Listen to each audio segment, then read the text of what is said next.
Orang selalu bilang bahwa hidup seperti langit, kadang cerah, kadang gelap. Tapi bagi Aruna, hidupnya selalu terasa mendung. Ia tidak pernah membayangkan bahwa sebuah beasiswa ke sekolah paling elit di kotanya akan membawanya ke badai yang lebih besar daripada yang pernah ia hadapi.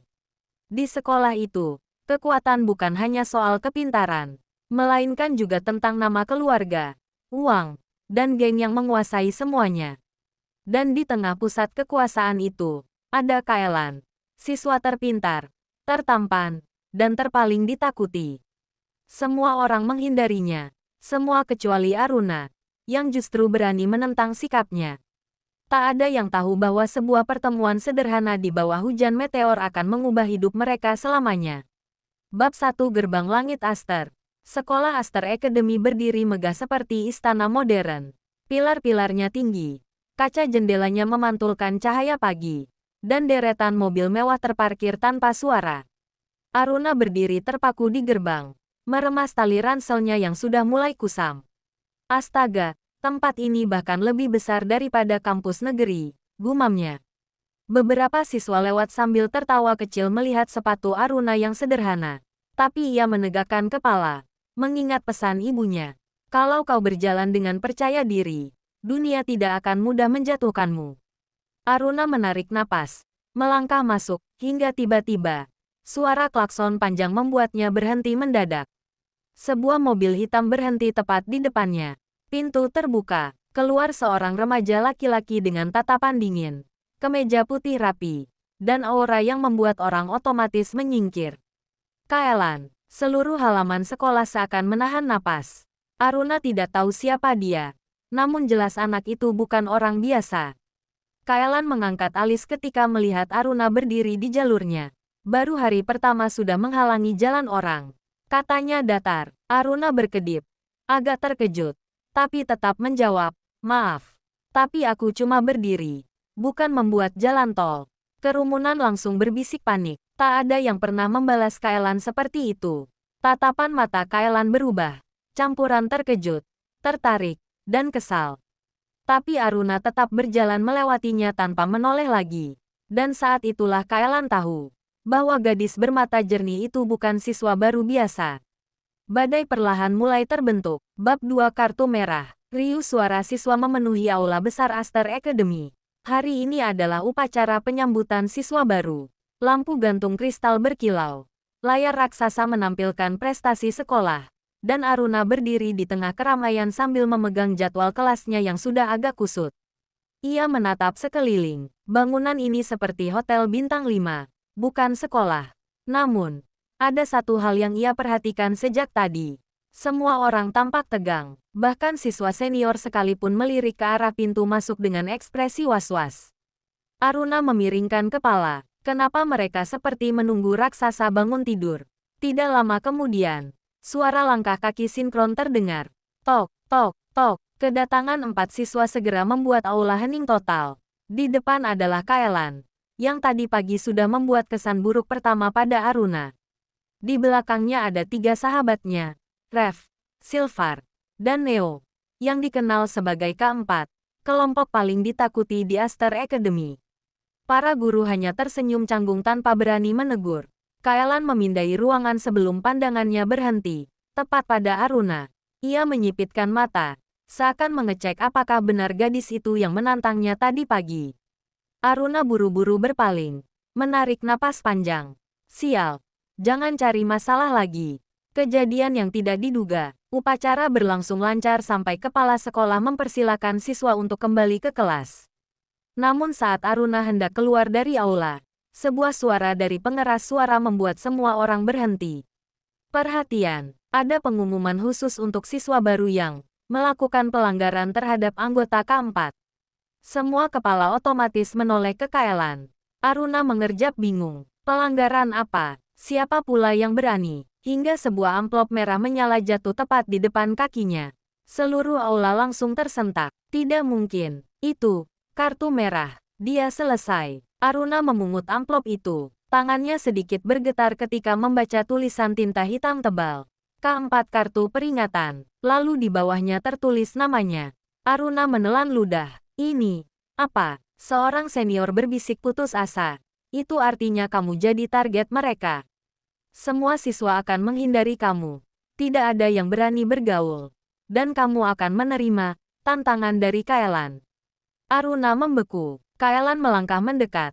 Berhenti hanya 2 meter di depannya. Tatapannya tajam. Namun suaranya tenang. Kau punya lidah yang terlalu berani tadi pagi. Ini balasannya. Aruna mengepalkan amplop itu. Hanya karena aku tidak menyingkir dari jalanmu. Dan membalas ucapanku. Kaelan menambahkan. Mulutnya menyunggingkan senyum tipis. Entah mengejek atau menantang. Aruna mengangkat dagu. Kalau itu pelanggaran bagimu. Mungkin aturannya perlu direvisi. Kerumunan siswa terdiam seperti patung. Tidak ada yang percaya gadis baru itu masih berani melawan. Rev tertawa miring. Kaelan. Kau kena jackpot.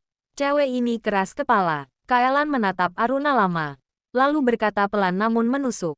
Kita lihat seberapa lama kau bisa bicara sekeras itu. Ia berbalik dan pergi. Diikuti keempat.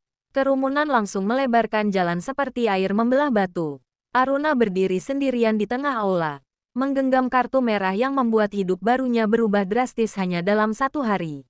Di balik semua kekacauan itu, ia belum menyadari. Kadang badai tak hanya menghancurkan. Kadang ia juga mempertemukan 2 dunia yang seharusnya tidak pernah bertemu. Bab 3 hari-hari tanpa bayangan. Suasana kantin Aster Academy siang itu ramai. Tapi ada hal yang membuat Aruna langsung merasa berbeda. Semua meja tiba-tiba kosong ketika ia mendekat. Anak-anak pindah duduk, pura-pura sibuk, atau bahkan kabur begitu melihatnya membawa nampan. Aruna menghela napas. Jadi beginilah efek kartu merah. Ia akhirnya menemukan satu bangku kosong di pojok kantin. Saat hendak duduk, seorang anak perempuan buru-buru mengambil tasnya dan berlari pergi. Aruna mengangkat alis. Untung aku bukan vampir. Kalau iya, sudah kubuktikan aku tidak menggigit siapapun. Tiba-tiba seseorang menaruh botol jus di mejanya. Aruna menatap pemilik tangan itu. Seorang siswi ceria berkacamata bundar tersenyum ramah. Boleh aku duduk? Tanya gadis itu. Aruna terkejut. Kamu nggak takut kena masalah? Gadis itu mengangkat bahu. Namaku Nira, dan aku ada di kelas yang sama denganmu. Jadi kalau aku harus diserang, setidaknya aku tidak sendirian. Aruna tertawa kecil untuk pertama kalinya sejak pagi. Aneh. Tapi aku suka. Gosip tanpa sumber. Keduanya makan sambil berbicara pelan. Jadi, keempat itu seberbahaya itu? Tanya Aruna. Nira menelan ludah. Mereka bukan jahat. Tapi, Kaelan itu ambisius. Keras kepala. Dan kalau tersinggung sedikit saja, seluruh sekolah masuk mode survival. Dan dia tersinggung karena aku. Berdiri. Aruna memutar mata. Yah, Kaelan jarang ditentang. Nira mencondongkan tubuh, tapi kabarnya sih, dia juga sebenarnya bukan monster. Orang-orang yang membuatnya terlihat begitu. Aruna membisu sebentar. Ia tidak melihat Kaelan sebagai monster, hanya sebagai cowok yang terlalu terbiasa dituruti. Hingga suara langkah sepatu terdengar keras, mendekat. Aruna dan Nira refleks menoleh.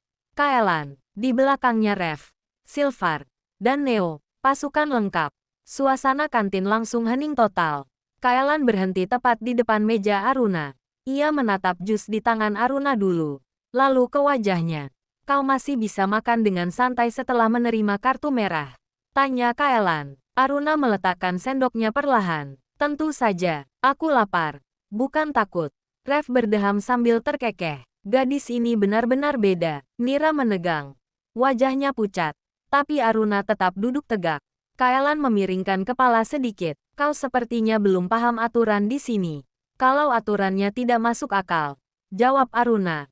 Aku nggak lihat alasannya untuk menaati. Kantin seperti tercekik udara. Semua menahan napas. Silvar menatap Kaelan. Bro, kamu mau ngapain? Kaelan menatap Aruna lama. Tatapannya bukan marah, tapi seperti seseorang yang sedang menilai sesuatu yang menarik. Kau, Kaelan menunjuk Aruna. Ikut aku setelah pulang sekolah. Aruna mengerutkan kening. Untuk apa? Sebuah tantangan. Ia berbalik dan pergi tanpa menjelaskan apapun. Gerbang senja. Setelah jam pelajaran berakhir, Aruna berjalan menuju gerbang belakang sekolah. Tempat yang ditunjuk Kaelan. Nira memegang lengannya kuat-kuat. Serius kau mau datang? Kau bisa dibully. Aruna tersenyum kecil. Kalau aku kabur, itu artinya mereka benar. Aku takut, dan aku nggak mau hidup dengan ketakutan. Mira menggertakkan gigi. Aku ikut. Tidak. Aruna menggeleng. Ini urusanku. Ia melangkah maju. Cahaya senja memerah di antara gedung-gedung tinggi saat Aruna mendekat. Di sana, Kaelan berdiri bersandar pada pagar. Kedua tangannya di saku. Saat melihat Aruna, ia tersenyum tipis. Aku pikir kau akan kabur, dan membiarkanmu berpikir kamu menang. Tidak tertarik. Kaelan tertawa pelan. Tawa yang jarang sekali ia tunjukkan. Bagus. Ia mendorong tubuhnya dari pagar. Kalau begitu, kita mulai. Mulai apa? Tantangan pertama. Ujar Kaelan. Menatapnya lurus. Buktikan bahwa kau pantas tetap berada di sini. Meskipun dengan kartu merah.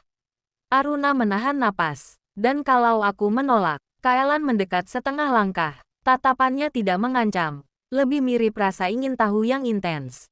Kalau kau menolak, maka permainan berakhir. Aruna menelan ludah. Permainan. Kaelan tersenyum. Ya, permainan antara aku dan kau. Aruna merasakan jantungnya berdetak sedikit lebih cepat. Ia tidak tahu apa yang Kaelan rencanakan. Tapi satu hal pasti. Hidupnya di Aster Academy baru saja dimulai. Bab 4 Tantangan Pertama. Angin sore bertiup kencang di area gerbang belakang Aster Academy. Pagar besi yang tinggi menjadi siluet gelap di bawah cahaya senja. Aruna berdiri tegak. Meski telapak tangannya berkeringat. Kaelan berjalan mendekat dengan langkah perlahan. Rev, Silvar, dan Neo berdiri beberapa meter di belakangnya. Mengamati seperti wasit dalam pertandingan yang belum diumumkan. Baik, ucap Kaelan. Suaranya tenang namun dingin. Tantangan pertama sederhana. Aruna menyilangkan tangan. Definisi sederhana menurutmu pasti beda dengan yang lain. Kaelan tersenyum samar. Kau benar. Ia mengangkat tangannya ke arah gedung tua di samping lapangan basket. Gedung itu gelap, kosong, dan sudah tidak digunakan lagi sejak tahun lalu. Gedung laboratorium lama, tanya Aruna. Masuk ke dalam. Ambil sesuatu yang aku tinggalkan di sana. Jawab Kaelan datar. Aruna memicingkan mata. Itu gedung yang katanya angker. Rev bersiul kecil. Angker atau tidak, yang jelas tidak ada yang berani masuk setelah jam sekolah. Neo menambahkan, ada rumor siswa hilang beberapa tahun lalu. Tapi ya, cuma rumor. Aruna memutar mata. Kalian benar-benar suka drama ya? Kaelan menatapnya lebih serius. Jika kau takut, bilang saja. Aku akan anggap kau menyerah. Kata menyerah menusuk harga diri Aruna. Ia menarik napas panjang. Lalu melangkah maju. Aku tidak pernah lari dari masalah. Gedung tua, pintu gedung laboratorium lama itu berderit pelan saat Aruna membukanya. Bau debu dan logam memenuhi udara. Cahaya senja hanya menembus sedikit melalui jendela yang pecah. Langkah Aruna menggema di koridor yang sunyi. Tenang, hanya gedung kosong. Tidak ada apa-apa. Mungkin. Di ujung lorong, pintu laboratorium kimia nomor 03,5 terbuka. Aruna mendorongnya. Ruangan besar itu penuh meja lab yang sudah berkarat, tabung reaksi pecah, dan lembaran kertas yang berserakan seperti ditinggalkan terburu-buru. Tiba-tiba suara keras terdengar. BRAKK. Aruna melompat kaget. Apa itu? Ia memutar tubuh. Tapi tidak ada siapapun. Hanya pintu yang tertutup tiba-tiba karena angin. Setidaknya, ia berharap itu cuma angin. Aruna mencoba mengatur napas dan mencari benda yang dimaksud Kaelan. Di meja bagian depan, ia melihat sebuah kotak hitam kecil. Ada stiker logo Aster Academy di atasnya. Ini pasti, gumamnya, saat ia meraih kotak itu. GRAAARR.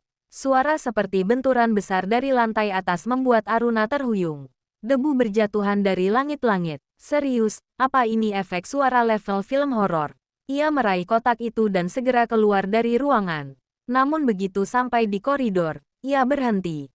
Karena di ujung lorong, tampak bayangan seseorang berdiri. Bayangan tinggi, diam, dan tidak bergerak. Aruna menelan ludah. Halo, bayangan itu tidak menjawab. Aruna mundur setengah langkah. Lalu bayangan itu tiba-tiba berlari ke arahnya dengan kecepatan tinggi. Aruna menjerit dan berlari keluar gedung secepat mungkin. Di bawah bayangan senja, Aruna terengah-engah ketika akhirnya keluar dari pintu depan gedung tua itu. Kegelapan sangat kontras dengan cahaya senja di luar. Ia berbalik memastikan tidak ada yang mengejarnya. Dan ternyata, pintu kembali tertutup pelan. Seperti tidak pernah dibuka sama sekali. Kaelan dan ketiga temannya menunggu beberapa meter dari sana.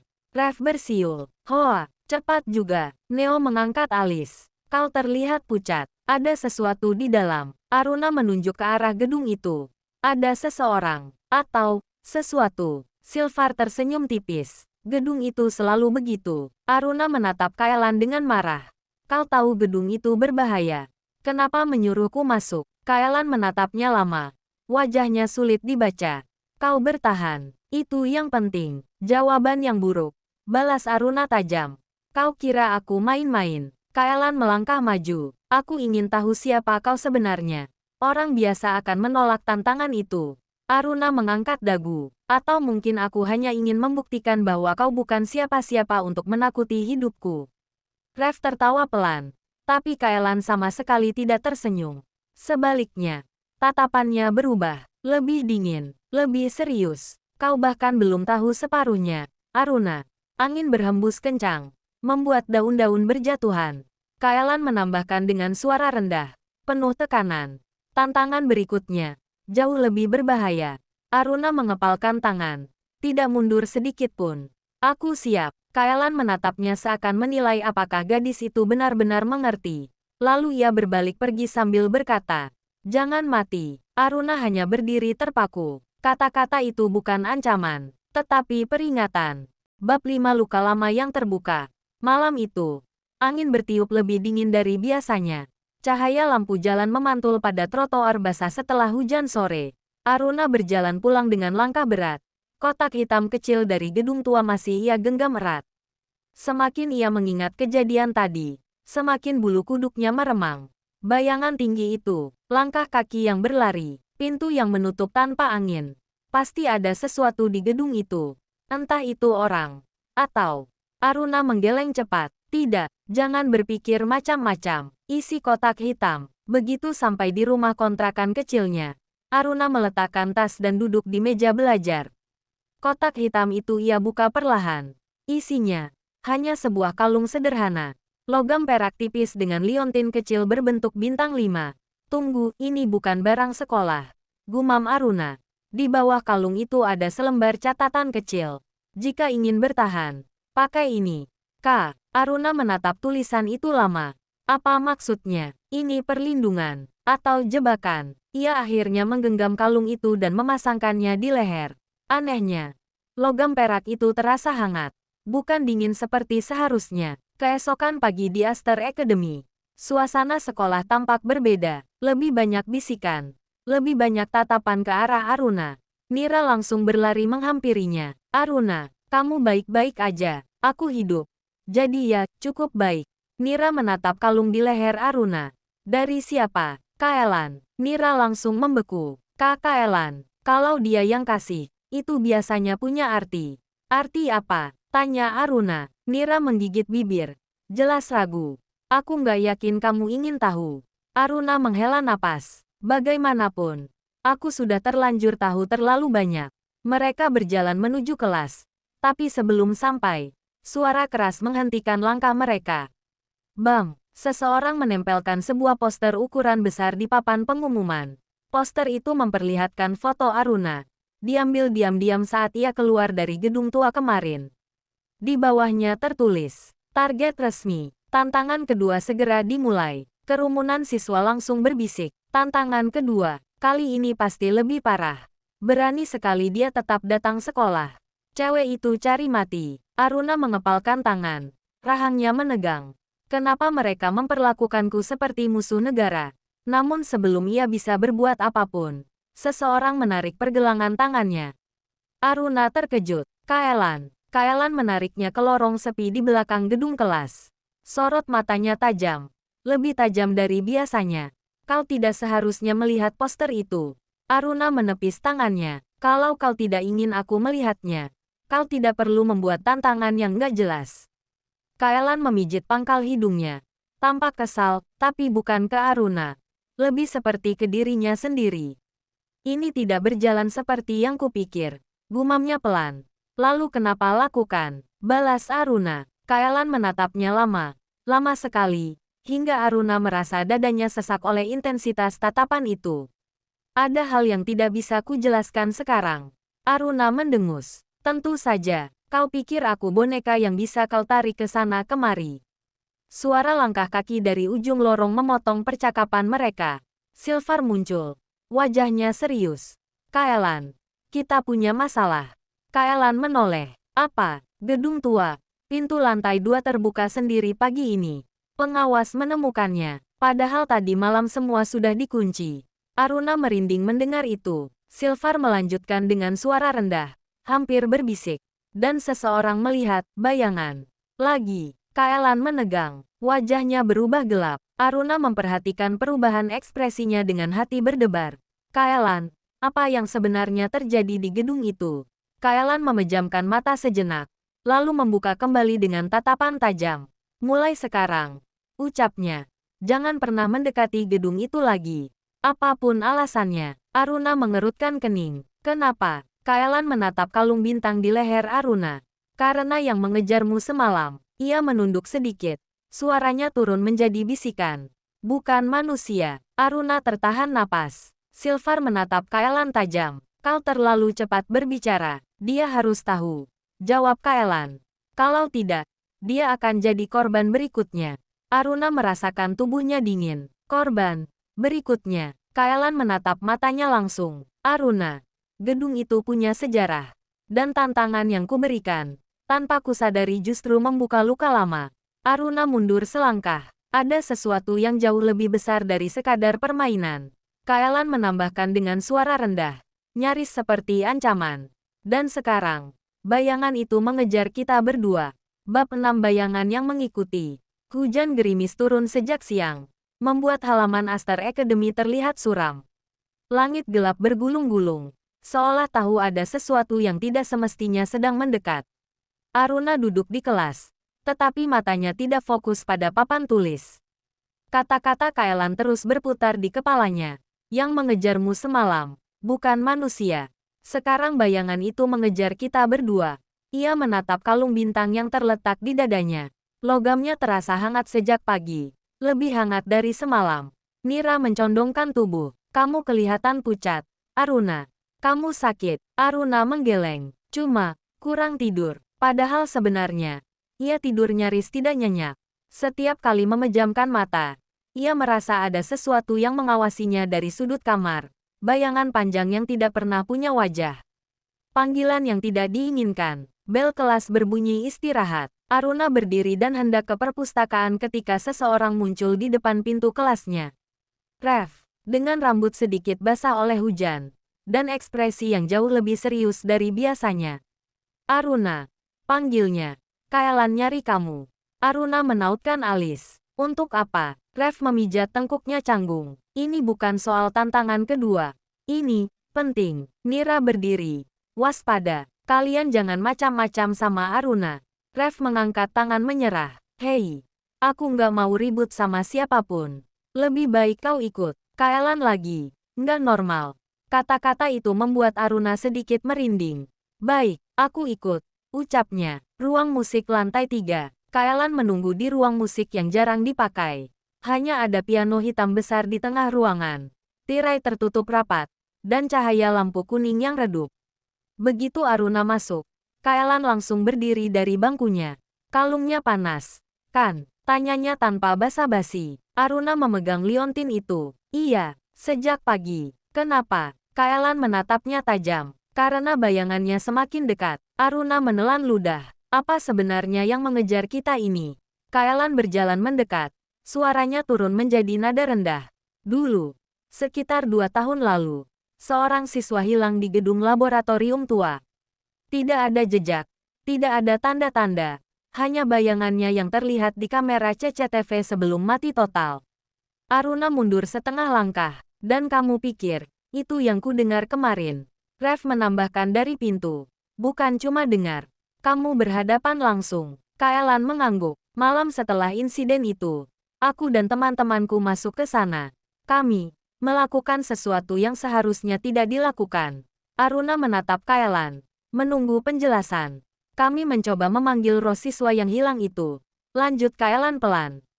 Untuk tahu apa yang terjadi padanya. Mira, yang akhirnya ikut datang bersama Rev, membeku di belakang Aruna. Kalian memanggil, apa? Kaelan mengangguk. Wajahnya tampak menahan rasa bersalah. Dan sejak saat itu, bayangan itu mulai mengikuti kami. Rev menunduk, tapi cuma mengikuti, tidak menyerang. Sampai sekarang, Aruna merinding. Dan sekarang, karena aku masuk gedung itu, aku jadi target. Kaelan mendekat dan menatap mata Aruna dengan serius. Bukan hanya target, ucapnya. Suaranya nyaris bergetar. Bayangan itu MENANDAIMU. Aruna menegang, menandai. Rev menjelaskan. Kalung itu, kaulah yang diberi Kaelan semalam. Itu bukan sembarang kalung. Itu semacam pelindung yang pernah diberi guru lama kami yang ahli soal hal-hal ini. Aruna memandang kalung itu lagi. Makanya panas. Kaelan mengangguk pelan. Setiap kali dia mendekat, Aruna menatap mereka bertiga. Kemudian bertanya dengan suara yang lebih pelan dari bisikan. Lalu apa tantangan kedua yang kau rencanakan? Masih mau membuatku masuk ke bahaya lain? Kaelan terdiam. Lalu berjalan ke jendela. Ia membuka sedikit tirai. Di luar, halaman sekolah tertutup hujan tipis. Namun sesuatu bergerak, cepat, samar, seperti bayangan melintas di antara pepohonan. Kaelan menutup tirai kembali dan menatap Aruna. Tantangan kedua bukan permainan, katanya akhirnya. Tantangan kedua adalah bertahan. Aruna menahan napas. Karena mulai hari ini, lanjut Kaelan. Bayangan itu tidak hanya mengintai dari jauh. Ia menatap kalung Aruna yang kembali memancarkan panas. Dia sudah masuk ke lingkungan sekolah. Bab 7 langkah-langkah tanpa pemilik. Hujan berhenti menjelang sore, tetapi langit tetap kelabu. Aruna berjalan menuju kelas tambahan matematika, mencoba menenangkan pikirannya. Namun sejak penjelasan Kaelan tadi, semua terasa berbeda. Lorong-lorong sekolah yang biasanya terang kini seolah lebih sunyi dari biasanya. Sampai-sampai suara langkahnya sendiri terdengar terlalu keras. Tok, tok, tok. Aruna mempercepat langkah. Tok, tok, tok. Ia berhenti, namun suara itu tetap berlanjut.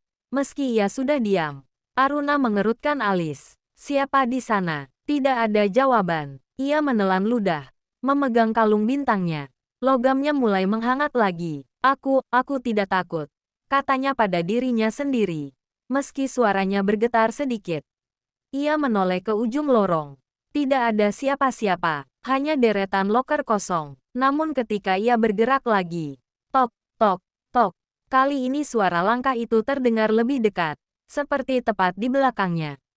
Aruna membalik tubuh cepat. Tidak ada apapun. Napasnya mulai tidak beraturan. Ini nggak mungkin. Mungkin hanya gema. Tapi langkah tadi terdengar seperti langkah seseorang. Tidak mungkin berasal dari gema. Aruna kembali berjalan. Lebih cepat. Kalungnya kini terasa sangat panas.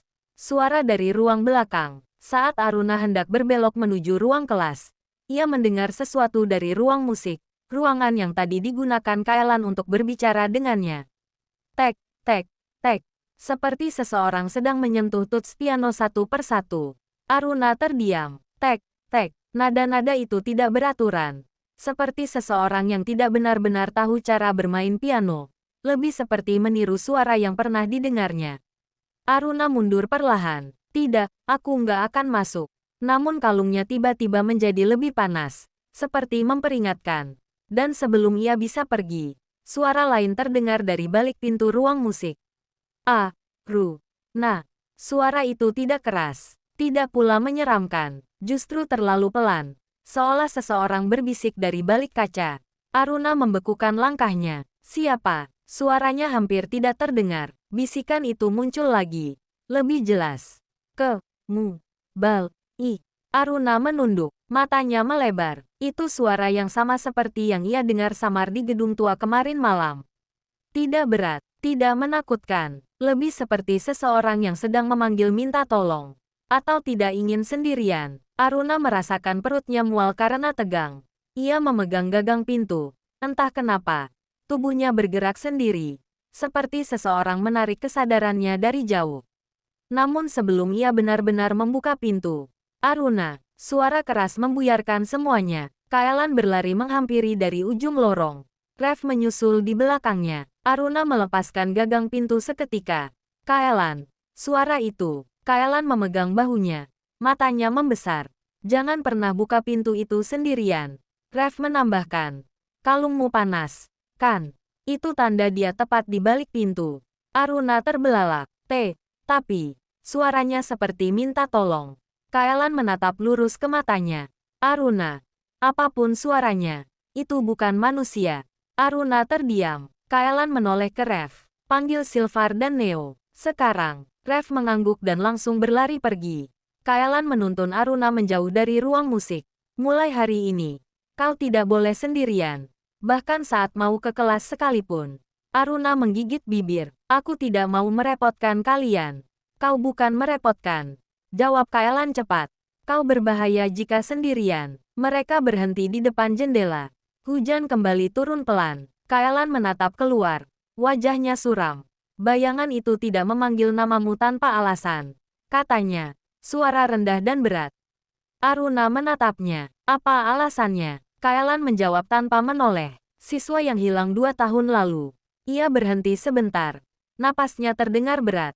Dia hilang di ruang laboratorium. Ruang yang sama tempat kau menemukan kotak itu. Aruna membeku. Kaelan melanjutkan dengan suara lirih. Dan sebelum dia hilang, dia juga memakai kalung bintang itu. Aruna terkejut. Apa maksudmu aku? Kaelan memandang Aruna. Tatapannya tegang. Serius. Namun ada ketakutan yang jarang terlihat di wajahnya. Aruna, aku takut bayangan itu tidak hanya menandaimu. Ia menelan ludah. Aku takut bayangan itu menganggap kau penerus dari seseorang yang hilang. Aruna merasakan darahnya seperti berhenti mengalir. Kenapa aku? Bisiknya. Kaelan tidak menjawab. Ia hanya menatap kalung itu. Seolah jawaban ada di sana. Bab 8 Bayangan di balik panggung. Latihan drama sekolah berlangsung jauh lebih serius dibanding yang Sana bayangkan. Aula besar dipenuhi properti panggung. Lampu-lampu panggung yang silau. Serta siswa-siswa yang tampak panik mengejar waktu. Suasana seperti festival. Tetapi dengan tekanan yang membuat udara seolah lebih berat. Sana berdiri di dekat tirai panggung. Menggenggam naskah yang kini terasa seperti beban. Sana, kamu maju setelah kelompok tari. Kata ketua panitia sambil mengecek daftar pemain. Baik, jawab Sana. Meski napasnya terasa sesak. Bukan karena gugup tampil. Tapi karena ia tahu Davin ada di penonton. Ia bisa merasakan tatapan seseorang dari jauh. Meski belum melihatnya langsung. Ketegangan yang tak terduga. Saat lampu diredupkan. Latihan pun dimulai. Sana melangkah ke panggung untuk adegan uji coba. Adegan sederhana. Hanya berdialog dengan 2 pemeran lain. Namun baru beberapa kalimat keluar. Tiba-tiba. Brak. Sebuah properti panggung jatuh dari sisi kiri dan menimbulkan suara keras. Seluruh aula terdiam. Sana tersentak. Mundur 1 langkah. Apa itu? Tanya seseorang. Ketua panitia langsung berlari ke arah properti yang jatuh. Tidak seharusnya ini bisa lepas. Bautnya longgar. Sana merasa ada sesuatu yang aneh. Baru beberapa jam lalu ia melihat kru mengecek semuanya dengan teliti. Baut longgar tidak masuk akal. Terlalu kebetulan. Dari balik kursi penonton yang gelap, ia melihat seseorang berdiri, seolah mengawasi. Namun cahaya ruangan terlalu minim untuk melihat jelas. Andra bereaksi. Setelah latihan dihentikan sementara, Andra datang menghampiri Sana. Kamu nggak apa-apa. Tadi kedengarannya cukup dekat. Katanya. Wajahnya tegang. Aku baik-baik saja. Cuma kaget. Tapi kejadian itu aneh. Aku tadi di belakang panggung. Dan rasanya ada seseorang di dekat gantungan properti itu. Sana menelan ludah. Masih dalam gedung. Mungkin. Aku nggak sempat lihat jelas. Ada ketegangan yang tak terucap di antara keduanya. Sana tidak ingin membesar-besarkan keadaan. Tapi pikirannya berputar. Apakah itu kecelakaan? Atau ada orang yang sengaja melakukannya? Davin muncul. Ketika para peserta latihan diberi waktu istirahat. Sana berjalan keluar aula untuk menghirup udara. Barulah ia sadar seseorang berdiri di sana. Bersandar pada dinding koridor. Davin. Ia menatap Sana dengan ekspresi yang tidak mudah dibaca. Bukan sombong seperti biasanya. Tapi serius, dan sedikit marah. Latihannya Berantakan, katanya. Sana mengangguk perlahan. Ya, ada properti jatuh. Aku tahu. Davin melipat tangan. Tadi aku lihat seseorang naik ke panggung sebelum properti itu runtuh. Sana tersentak. Kamu lihat siapa? Davin menggeleng tipis. Nggak jelas. Tapi dia berusaha cepat kabur. Ada ketegangan di udara. Sana merasa bulu kuduknya berdiri. Kenapa latihan drama biasa-biasa saja berubah menjadi menegangkan seperti ini? Peringatan. Davin mendekat sedikit. Masih menjaga jarak sopan. Sana, katanya pelan. Kuharap kamu lebih hati-hati mulai sekarang. Kenapa? Karena seseorang mungkin tidak ingin kamu ada di panggung. Sana membeku. Tapi siapa yang? Davin menatapnya dengan tatapan tajam penuh analisis. Aku belum tahu, tapi aku akan cari tahu. Ia berbalik, melangkah pergi. Jangan latihan sendirian, jangan pulang sendirian. Sana menatap kepergiannya. Perasaan campur aduk. Ada rasa takut, ada rasa penasaran, dan ada sesuatu dalam suara Davin yang membuatnya percaya dia berbicara serius. Saat ia kembali ke aula, suasana masih kacau. Namun untuk pertama kalinya sejak masuk klub drama, Sana merasa ada sesuatu yang jauh lebih besar sedang terjadi. Dan entah kenapa, semuanya terasa baru saja dimulai. Bab 9 rahasia yang terungkap di balik pintu. Malam itu, setelah latihan dibubarkan lebih awal, sekolah terasa lebih sunyi dari biasanya. Hanya suara langkah beberapa panitia yang masih membereskan peralatan terdengar samar-samar.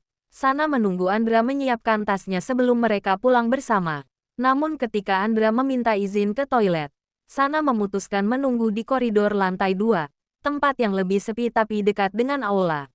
Udara malam yang masuk lewat jendela membuat hawa dingin merayap di tengkuknya.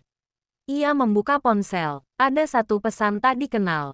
Berhenti ikut drama. Ini peringatan pertama. Sana menelan ludah. Tulisan itu pendek, namun terasa mengancam. Ia segera menoleh ke kiri dan kanan, mencari apakah ada seseorang mengintainya. Tidak ada siapa-siapa. Pintu ruang properti yang misterius. Saat hendak kembali ke aula, Sana mendengar suara kecil, ceklek, seperti kunci pintu diputar. Itu berasal dari ruang properti. Ruangan yang seharusnya sudah dikunci oleh panitia. Pintu itu sedikit terbuka, menampilkan celah gelap. Sana tidak berniat masuk, tetapi langkahnya berhenti begitu saja. Ada perasaan aneh, penasaran yang mengalahkan rasa takutnya. Pelan-pelan ia mendorong pintu. Suasananya gelap, berdebu, dan dipenuhi rak-rak tinggi berisi barang-barang drama lama. Lampu ruangan hanya menyala redup dari sisi lain. Halo, Sana memanggil pelan. Tidak ada jawaban. Ia hendak menutup pintu kembali. Ketika, brak, sebuah tali properti jatuh dari atas rak, hampir mengenai kakinya. Sana terlonjak dan mundur. Jantungnya berdetak cepat. Ada orang di sini, serunya. Kini suaranya bergetar. Tidak ada jawaban. Tapi ia mulai merasa tidak sendiri. Langkah seseorang, atau hanya bayangannya sendiri. Sana membalikkan badan, siap lari keluar. Seseorang menahan pintu. Tiba-tiba ada tangan mendorong pintu dari luar. Sana tersentak panik. Siapa? Pintu terbuka sedikit. Tapi seseorang di luar itu menahan agar pintu tidak menutup. Lalu sosok itu masuk ke ruangan. Lampu menggantung berayun pelan, menampilkan bayangan tinggi berbaju gelap. Sana memundurkan diri.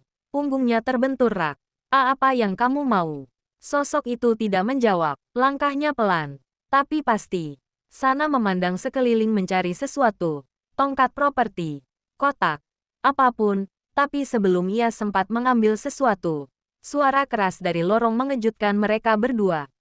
Davin datang. Hei, sosok itu refleks menoleh. Dalam sepersekian detik, Sana melihat cahaya dari lorong, dan siluet Davin yang berlari mendekat.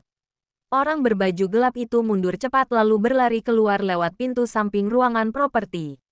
Jejak langkahnya bergema lalu menghilang.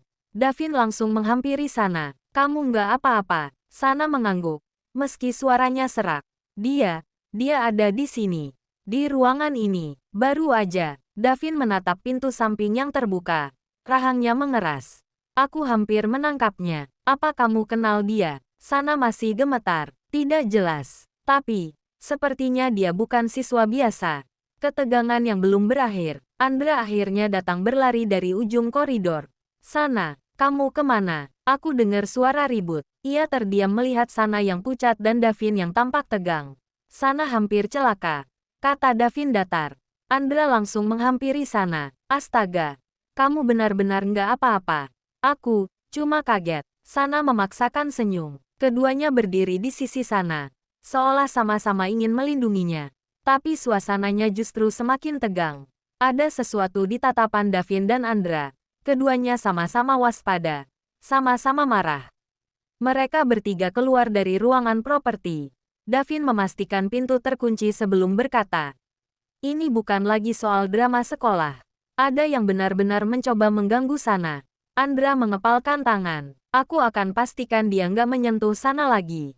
Sana menatap keduanya. Ada rasa takut, tapi juga sesuatu yang lain. Kenyataan bahwa kini ia berada di tengah situasi yang lebih besar dari dirinya. Dan di tengah semua itu, Davin menatap Sana lama, seolah memikirkan sesuatu yang belum siap ia katakan. Saat mereka berjalan keluar dari gedung sekolah, Sana tahu satu hal. Apapun yang terjadi selanjutnya, tidak akan lebih mudah. Bab 10 jarak yang semakin terasa. Sejak kejadian di ruang properti, suasana di antara Sana, Davin, dan Andra berubah. Bukan hanya karena insiden misterius itu, tapi karena cara mereka bertiga meresponsnya. Di sekolah, kabar mengenai properti jatuh dan latihan drama yang kacau mulai menyebar. Semua orang bertanya-tanya apa yang terjadi.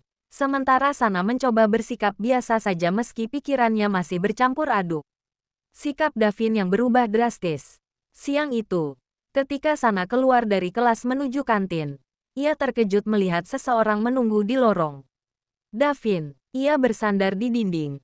Tampak seperti selalu, cool, tenang, dan tidak mudah ditebak. Begitu melihat Sana, ia berdiri tegak. "Kita harus bicara," katanya dengan nada yang tidak memberi ruang untuk menolak. Sana menelan ludah. "Tentang apa? Semua yang terjadi. Kamu masih berencana ikut drama?" Tatapannya tajam. Bukan marah, tapi jelas cemas. "Sudah jelas aku tetap ikut. Aku gak mau takut sama orang yang bahkan aku gak tahu siapa." Davin menghela napas berat, seperti sudah menduga jawabannya. "Aku tahu kamu keras kepala, tapi kamu harus sadar kalau kamu mungkin sedang dibidik seseorang. Dan aku." Ia berhenti, ragu. Sana mengangkat alis. "Kamu apa?" Davin memalingkan wajah, seolah mengatur kata-katanya. "Aku cuma nggak mau kamu terluka lagi." Sana tercekat, bukan karena kalimatnya, tapi karena ekspresi Davin saat mengatakannya. Serius, penuh beban, seperti menyimpan sesuatu yang tidak ia bagi pada siapapun. Andra yang semakin menjaga jarak, namun baru saja percakapan itu menggantung. Suara seseorang terdengar dari ujung lorong. "Sana." Andra berjalan cepat mendekat. Wajahnya tidak ceria seperti biasanya. Sejak kemarin, ia tampak berbeda. Lebih serius, lebih berhati-hati. Matanya langsung tertuju pada Davin. "Aku lagi nyari kamu. Kita harus latihan dialog nanti sore." Davin hanya menatap balik tanpa bicara, tapi atmosfer di antara mereka terasa mengeras. Andra mendekati Sana sedikit, lalu bertanya, "Dia ngomong apa ke kamu?" "Cuma nanyain tentang drama," jawab Sana singkat. "Tentu saja," gumam Andra dengan nada mengandung sindiran. Sana menatap dua sahabat lamanya, Andra yang selalu perhatian dan Davin yang tiba-tiba terasa terlalu banyak ikut campur. Keduanya sama-sama peduli, tapi caranya berbeda, dan justru membuat suasana tidak nyaman. Pertemuan yang meninggalkan luka halus. "Aku cuma mau jaga dia," kata Davin datar, menatap Andra. "Anda pikir aku nggak?" balas Andra. Ada nada tersinggung yang sulit disembunyikan. Sana buru-buru menengahi. "Cukup, aku bisa jaga diri. Kalian nggak perlu." "Justru itu," potong Andra, menatap Sana dengan mata yang sulit diartikan. "Aku merasa kamu terlalu cepat bilang kamu baik-baik saja, padahal jelas kamu masih shock." Sana terdiam. Ia tidak suka dianggap rapuh, tapi ia tahu Andra mengatakan itu karena peduli. Davin melipat tangan. "Kalau kamu benar peduli, kamu harus sadar kalau kita nggak sedang bahas hal sepele." Andra menatap Davin balik. Tatapannya mengeras. "Aku tahu itu, tapi aku juga tahu kalau kamu tiba-tiba muncul terlalu sering belakangan ini. Davin tidak menghindar. Apa itu masalah buat kamu? Ya, kalau itu bikin Sana makin tertekan. Sana menatap keduanya. Merasa dadanya sesak. Ia ingin mereka berhenti bertengkar. Tapi setiap kata yang keluar justru mempermalas suasana. Sana membuat batas baru. Aku bilang berhenti. Suara Sana akhirnya pecah lebih keras dari yang ia maksudkan. Keduanya terkejut, tapi langsung diam. Sana menatap mereka satu persatu. Aku menghargai kalian, tapi aku bukan seseorang yang harus diperebutkan atau dijaga berlebihan. Aku butuh kalian tetap waras, bukan saling menyindir. Andra menunduk kecil. Davin menggeser pandangan. Kalian dua teman penting buat aku. Sana menarik napas. Tapi kalian nggak boleh bikin aku tambah bingung. Keheningan menyelimuti lorong itu. Davin akhirnya berkata, baik, aku akan lebih hati-hati. Suaranya pelan. Mungkin untuk pertama kalinya. Andra menambahkan, aku juga. Maaf, Sa. Ketegangan itu tidak hilang sepenuhnya, tapi mereda. Namun Sana tahu, hubungan di antara mereka kini tidak sama lagi. Ada hal-hal yang mulai tumbuh dalam diam. Entah itu perasaan, kompetisi, atau rasa takut kehilangan. Dan ia belum siap menghadapi apapun yang akan muncul berikutnya. Bab 11 panggung yang mulai retak. Sejak latihan insiden jatuhnya properti, suasana klub drama menjadi kacau.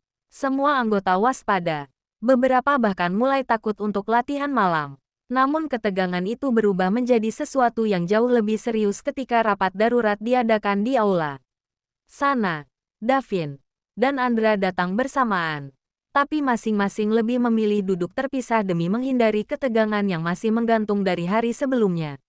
Ketua klub, Kak Rani, berdiri di depan panggung dengan wajah lelah.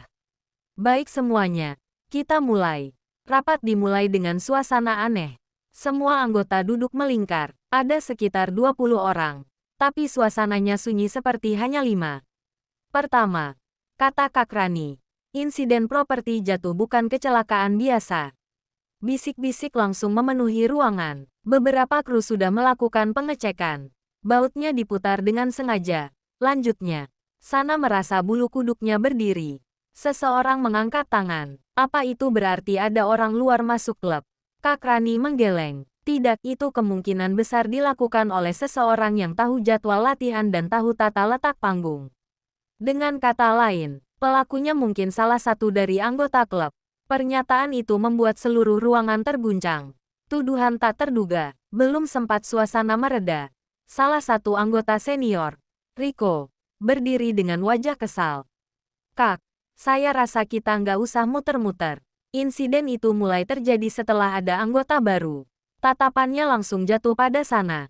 Sana membeku. Tunggu dulu, seru Andra bangkit dari tempat duduk. Kamu nggak bisa asal nuduh. Tapi faktanya begitu, jawab Rico. Sana baru ikut. Tiba-tiba masalah muncul. Itu terlalu mencurigakan. Davin menatap Rico dengan tatapan mengancam, tapi tidak mengatakan apapun. Sana mencoba bicara. Aku tidak pernah. Namun Rico memotong kasar. Dan kenapa Davin tiba-tiba sering ikut latihan setelah Sana masuk? Padahal sebelumnya dia nggak pernah tertarik. Davin berdiri. Apa masalahmu sebenarnya? Masalahku. Rico menatapnya balas. Masalahku adalah drama ini kacau karena seseorang bikin onar. Dan menurutku, itu dimulai dari kalian. Kata kalian, itu terasa seperti duri. Beberapa anggota mulai terpengaruh. Ada yang memandang Sana. Ada yang menatap Davin seolah baru sadar betapa seringnya ia terlihat di klub akhir-akhir ini. Sana semakin terpojok. Aku nggak punya alasan bikin drama ini kacau. Sana mencoba mempertahankan suara tegasnya. Tapi kamu mendapatkan perhatian lebih sejak insiden itu, sindir Rico. Bukankah itu sangat menguntungkan? Sana terdiam. Ia tidak pernah mencari perhatian. Justru ia ingin ikut drama agar bisa berani tampil dan mencari pengalaman baru. Andra melangkah maju. Rico, kalau kamu mau nyari kambing hitam, jangan ke sana. Kalau begitu ke siapa? Ke kamu, balas Rico sinis. Kamu selalu nempel ke sana belakangan ini. Andra mengepal tangan. Davin terlihat siap maju jika Andra tersulut. Kak Rani akhirnya berteriak. Cukup. Kita di sini bukan untuk saling menyalahkan. Tapi emosi terlanjur naik. Rahasia yang terungkap. Seseorang dari belakang tiba-tiba bersuara lirih namun terdengar jelas. Kalau memang ada yang curiga, sebenarnya aku punya sesuatu. Semua menoleh. Itu adalah Nala, anggota bagian kostum, yang sejak awal lebih suka diam. Ia berdiri sambil membuka ponselnya. Aku menemukan ini waktu bersihin ruang kostum kemarin. Ia menampilkan video dari CCTV kecil yang dipasang untuk memantau barang-barang klub. Semua langsung berdiri dan mendekat. Video itu menunjukkan seseorang masuk ke ruang properti dari pintu samping. Wajahnya tidak terlihat jelas karena mengenakan masker, tapi tubuhnya tinggi dan gerakannya cepat. Ia terlihat menarik sesuatu dari rak, tali properti yang kemudian jatuh saat Sana berada di dalam ruangan itu. Sana merinding melihatnya, namun yang membuat semua orang makin terdiam adalah orang itu memakai jaket klub drama. Jaket khusus yang hanya dimiliki anggota terdaftar. Ada yang kenal gerakannya? Tanya Nala. Ruangan mendadak hening. Tidak ada yang mengaku, tapi beberapa orang saling pandang, mencoba mencari jawaban. Sana merasa seluruh klub mulai terpecah. Ada ketakutan, ada kecurigaan, ada rahasia yang tidak diungkapkan. Dan di tengah semuanya, Davin dan Andra sama-sama memperhatikan reaksi anggota lain, terutama para senior. Sementara itu, Kak Rani menutup wajahnya. Ini lebih buruk dari yang kubayangkan. Keputusan darurat. Akhirnya Kak Rani berkata tegas. Mulai hari ini, semua jadwal latihan dibatasi. Pintu belakang dan samping dikunci. Hanya anggota terdaftar dengan tanda akses yang boleh masuk. Semua mengangguk, meski wajah mereka penuh kegelisahan. Pertunjukan semakin dekat, namun keadaan klub justru semakin runtuh. Ketika rapat bubar, Sana merasakan tatapan banyak orang mengarah padanya. Bukan benci, tapi penuh tanya dan curiga.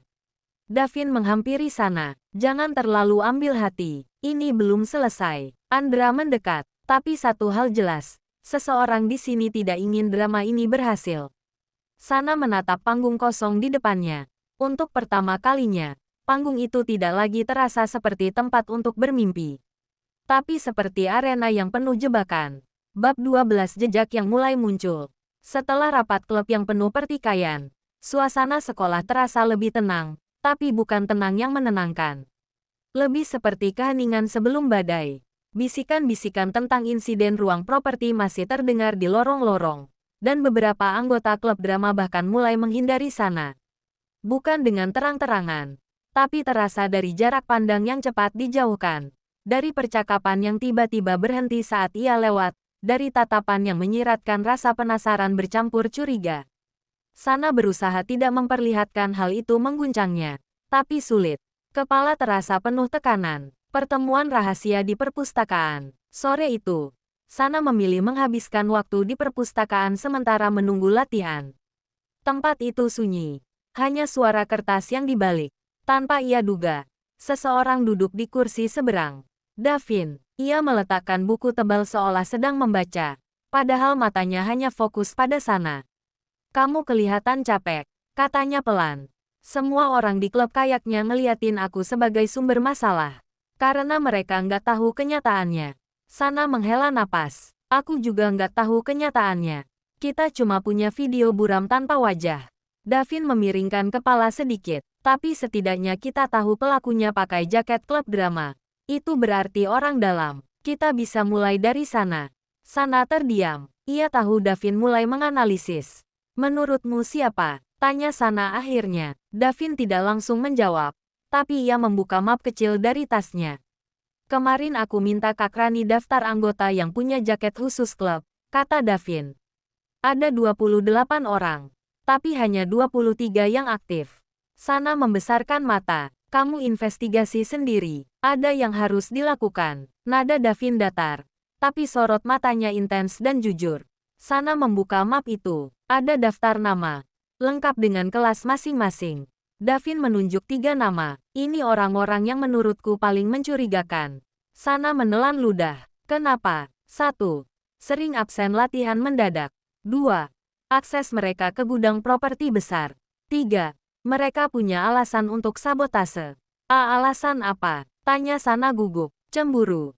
Jawab Davin singkat. Sana memandangnya bingung. Tapi sebelum ia sempat bertanya lebih jauh, Suara langkah cepat terdengar dari balik rak buku. Andra tiba-tiba ikut terseret. Andra, Sana memanggil ketika pemuda itu muncul dari balik rak. Andra memandang Davin. Lalu map di meja. Kalian lagi ngapain? Sana hendak menjawab. Tapi Davin menutup map itu lebih cepat dari yang semestinya. Tidak ada yang perlu kamu khawatirkan, kata Davin dengan nada tenang namun jelas tidak ingin menjelaskan. Andra mengerutkan dahi. Serius, Sana ikut terancam. Tapi kamu nggak mau aku tahu. Sana buru-buru menengahi. Andra, bukan gitu maksudnya. Tapi itu kesannya. Potong Andra. Suaranya lebih tajam daripada biasanya. Ada jeda singkat yang menegangkan. Davin akhirnya berkata, baik, kalau kamu mau tahu. Aku cuma kumpulin data anggota yang mungkin punya akses ke tempat kejadian. Andra mendekat, tanpa bilang ke siapapun. Termasuk ke aku, karena bukan waktunya bikin heboh. Balas Davin. Mata Andra meredup. Bukan marah, tapi terluka. Sana melihat itu dan merasa dadanya sesak. Konflik membesar. Kalau kamu terus kayak gini, kata Andra pelan namun tegas. Orang bakal ngira kamu yang nyembunyiin sesuatu. Davin menatap Andra. Kali ini lebih serius. Kalau aku mau nyembunyiin sesuatu, kamu pikir aku akan duduk di sini bareng Sana dan nunjukin bukti? Andra terdiam, tapi tidak menyerah. Kenapa kamu melakukan semua ini? Tanya Andra. Karena peduli. Sana ingin menjawab. Tapi Davin berkata duluan. Karena aku nggak mau ada yang terluka lagi. Kalimat itu menghentikan perdebatan. Sana menunduk. Kata, lagi. Itu terasa seperti misteri. Sesuatu yang Davin belum ceritakan. Nama baru yang muncul. Setelah suasana sedikit mereda, Davin membuka kembali map. Ada satu nama yang menurutku paling kuat. Sana dan Andra mencondongkan tubuh. Davin mengetuk nama itu dengan jarinya. Rico. Sana membeku. Senior itu. Davin mengangguk. Dia yang paling keras menyalahkan kamu. Biasanya orang yang paling vokal adalah orang yang paling ingin menjauhkan kecurigaan dari dirinya. Tapi itu belum cukup bukti, kata Andra. Makanya kita harus dapat bukti tambahan. Davin menutup map itu. Dan untuk itu, kita harus mengawasi dia. Sana mengerutkan kening. Kita, ya, kita bertiga. Jawab Davin tanpa ragu. Andra hanya bisa menghela napas. Kayaknya ini bakal panjang. Sana memandang dua teman di hadapannya. Dua orang yang kini terlibat dalam masalah yang seharusnya bukan milik mereka. Tapi mereka tetap ada di sana. Dan entah kenapa, itu membuat Sana merasa sedikit lebih berani. Bab 13 Operasi Pengawasan Pertama. Sore itu, klub drama kembali berlatih di aula utama. Semua tampak berusaha bersikap normal. Tetapi Sana tahu betul bahwa banyak yang masih gelisah. Pintu samping dan belakang kini benar-benar dikunci. Dan setiap anggota harus melakukan presensi manual sebelum masuk. Namun di balik latihan yang tampaknya berjalan biasa, Sana, Davin, dan Andra merencanakan sesuatu. Pengawasan, targetnya, Rico, pembagian tugas. Mereka bertiga duduk di bangku samping panggung sebelum latihan dimulai. Baik, kata Davin. Memulai dengan tenang. Kita nggak boleh terang-terangan. Kalau Rico sadar dia diawasi, dia bisa menghilangkan bukti. Andra mengangguk, meski masih terlihat ragu. Jadi kita bagi tugas. Davin menunjuk mereka satu persatu. Sana, kamu tetap latihan seperti biasa. Jangan tunjukin kalau kita punya rencana apapun. Sana menelan ludah. Oke, Andra. Kamu pura-pura bantu kru dekor panggung. Dari sana kamu bisa lihat siapa saja yang masuk area properti. Andra menjawab. Siap, dan aku, Davin berdiri, akan mengawasi sisi luar gedung. Kalau ada yang mencoba masuk lewat jalur tidak resmi, aku bisa lihat lebih dulu. Sana mengerutkan dahi. Bukannya semua pintu samping dikunci. Justru karena itu, balas Davin. Pintu yang terkunci bisa jadi lebih menarik buat seseorang yang ingin menyelinap. Latihan yang tidak seperti biasanya. Begitu latihan dimulai, Sana mencoba fokus pada perannya. Namun setiap kali ia berdialog, ia merasakan tatapan dari beberapa anggota yang masih curiga padanya. Meski begitu, ia menahan diri. Ia tidak boleh terlihat gugup. Saat istirahat, Sana berpura-pura mengambil air minum. Dari sudut matanya, Ia melihat Andra sedang memindahkan kotak properti sambil memperhatikan Rico yang mengobrol dengan beberapa senior lainnya. Rico tertawa. Santai. Seakan tidak menyimpan apapun. Terlalu santai. Dan itulah yang membuat Sana semakin curiga. Gerak-gerik aneh Rico. Ketika latihan hampir selesai, Rico tiba-tiba menghilang dari rombongan. Sana memperhatikan itu dari panggung. Andra. Bisiknya sambil mendekatinya. Rico kemana? Andra mengikuti arah pandangnya. Tadi dia masih sama anak-anak senior. Sekarang hilang. Sana menunduk sedikit. Pura-pura mengambil handuk agar tidak terlihat mencurigakan. Aku cari dia di area belakang panggung, kata Andra. Jangan sendirian. Respon Sana cepat. Aku cuma lihat dari jauh, kok. Sana melanggar aturan. Namun ketika Andra pergi, Sana merasa tidak tenang. Ia juga turun panggung. Berjalan mengitari sisi aula. Lampu redup membuat bayangan-bayangan panjang menempel di dinding, menambah suasana mencekam. Ia mendengar suara, klik, klik, seperti suara kunci atau gembok. Sana mengikuti suara itu sampai ke lorong kecil menuju ruang properti. Ia berhenti di ujung lorong. Di sana, Sana melihat sosok Rico berdiri membelakangi pintu ruang properti yang seharusnya terkunci. Ia sedang memegang sesuatu, seperti kunci cadangan. Sana menegang. Apa ia harus memanggil Davin atau Andra? Tapi sebelum ia sempat memutuskan, Rico tiba-tiba menoleh sedikit. Sana menahan napas dan bersembunyi di balik dinding. Percakapan yang membuat jantung berdebar. Rico bicara dengan seseorang melalui ponsel. Ya, aku udah cek tempatnya. Tenang aja, semua bakal sesuai rencana. Rencana apa? Sana mencoba mencondongkan tubuh. Sedikit lagi. Sudah, gadis itu bakal sibuk dengan latihan. Gampang dialihkan. Gadis itu, jelas maksudnya Sana. Sana merasakan jantungnya berdetak kencang. Tetapi ia tetap bertahan di tempatnya. Rico menutup telepon dan memasukkan kunci ke sakunya. Lalu ia pergi menyusuri lorong lain. Begitu langkahnya menghilang. Sana terlonjak sampai hampir berteriak. Namun saat menoleh, yang muncul adalah Davin. Ia datang dari arah pintu belakang gedung. Aku nyari kamu. Kenapa kamu di sini sendirian? Tanya Davin tegang. Sana menunjuk arah Rico menghilang. Aku dengar dia ngomong sesuatu. Tentang rencana. Tentang aku. Davin terdiam sesaat. Dia bilang apa tepatnya? Sana menceritakan semuanya secepat mungkin. Davin mendengarkan tanpa memotong. Namun saat Sana selesai bicara, ekspresinya berubah drastis. Kalau begitu, Davin menatap pintu ruang properti dengan sorot mata tajam. Rico bukan cuma tersangka, dia pelakunya, bisik Sana. Belum tentu, kata Davin. Tapi dia jelas bagian dari sesuatu. Pertanda bahaya baru. Tiba-tiba, suara keras terdengar dari aula. Brak, Sana kaget dan memandang Davin. Ada apa itu? Mereka berdua berlari ke aula. Ketika sampai, Andra sedang berdiri dekat panggung bersama beberapa anggota klub lain. Di tengah panggung, sebuah lampu sorot besar jatuh dan hampir menimpa salah satu pemain. Semua orang panik. Kak Rani berteriak, siapa yang menyentuh alat ini? Namun saat itu, pandangan Sana hanya tertuju pada satu hal. Rico berdiri paling belakang, hanya tersenyum tipis. Dan senyum itu bukan senyum senang. Itu adalah senyum seseorang yang tahu lebih banyak dari yang ia tunjukkan. Sana merasakan firasat kuat. Ini belum apa-apa. Bahaya yang sesungguhnya baru mendekat. Bab 14. Suara yang tak terdengar.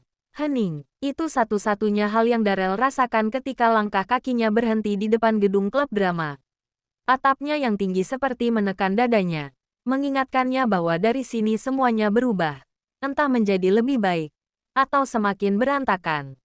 Di dalam, para anggota klub masih ribut. Suara mereka saling menumpuk, argumen yang sejak kemarin tak kunjung selesai. Intinya, aku tidak mau proyek final kita jadi kacau hanya karena masalah pribadi beberapa orang.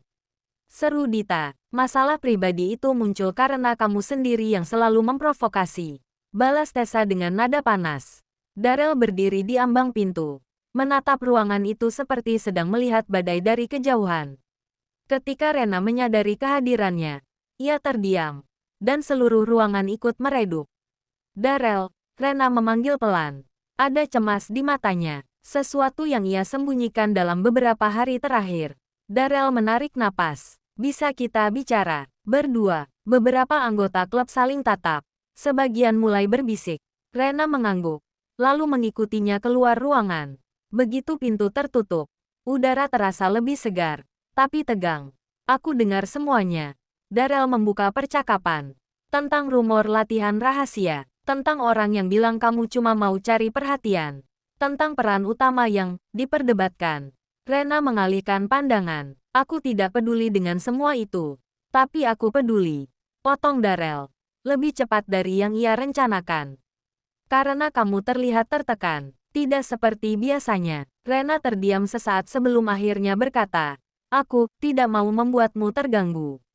Klub drama sudah kacau, dan aku tidak mau kamu ikut terseret.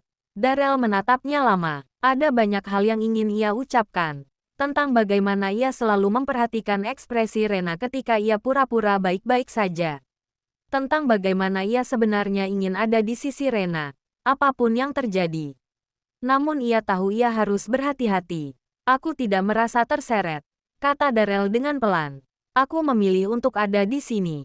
Rena memejamkan mata sejenak, seperti mencoba menahan sesuatu yang hampir pecah. Masalahnya bukan cuma itu, Darrell. Ada anggota klub yang bilang kalau kita terlalu dekat, dan itu bikin konflik makin besar. Darrell mengernyit. Dekat, kita kan memang sering kerja bareng. Ya, tapi mereka salah paham. Dan aku tidak tahu harus bagaimana menghadapinya. Hening menyelimuti keduanya, sampai Rena berkata pelan. Kadang, aku takut orang akan menyimpulkan hal yang bukan-bukan. Darrell menegakkan tubuh. Kalau orang salah paham, itu masalah mereka, bukan salahmu. Rena menggeleng. Tidak sesederhana itu. Klub sedang berada di ambang bubar, Darrell.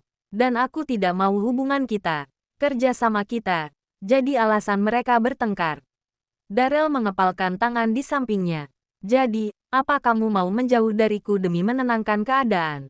Rena menatapnya, dalam, dan sedikit gemetar. Aku tidak tahu. Jawaban itu membuat dada Darrell terasa berat, tapi ia berusaha tetap tenang. Kalau kamu butuh waktu, aku ngerti, katanya. Tapi jangan pikir kamu harus menghadapinya sendirian. Rena menggigit bibir, sedikit lega, sedikit bingung. Aku hanya tidak mau keputusan yang salah membuat semuanya hancur.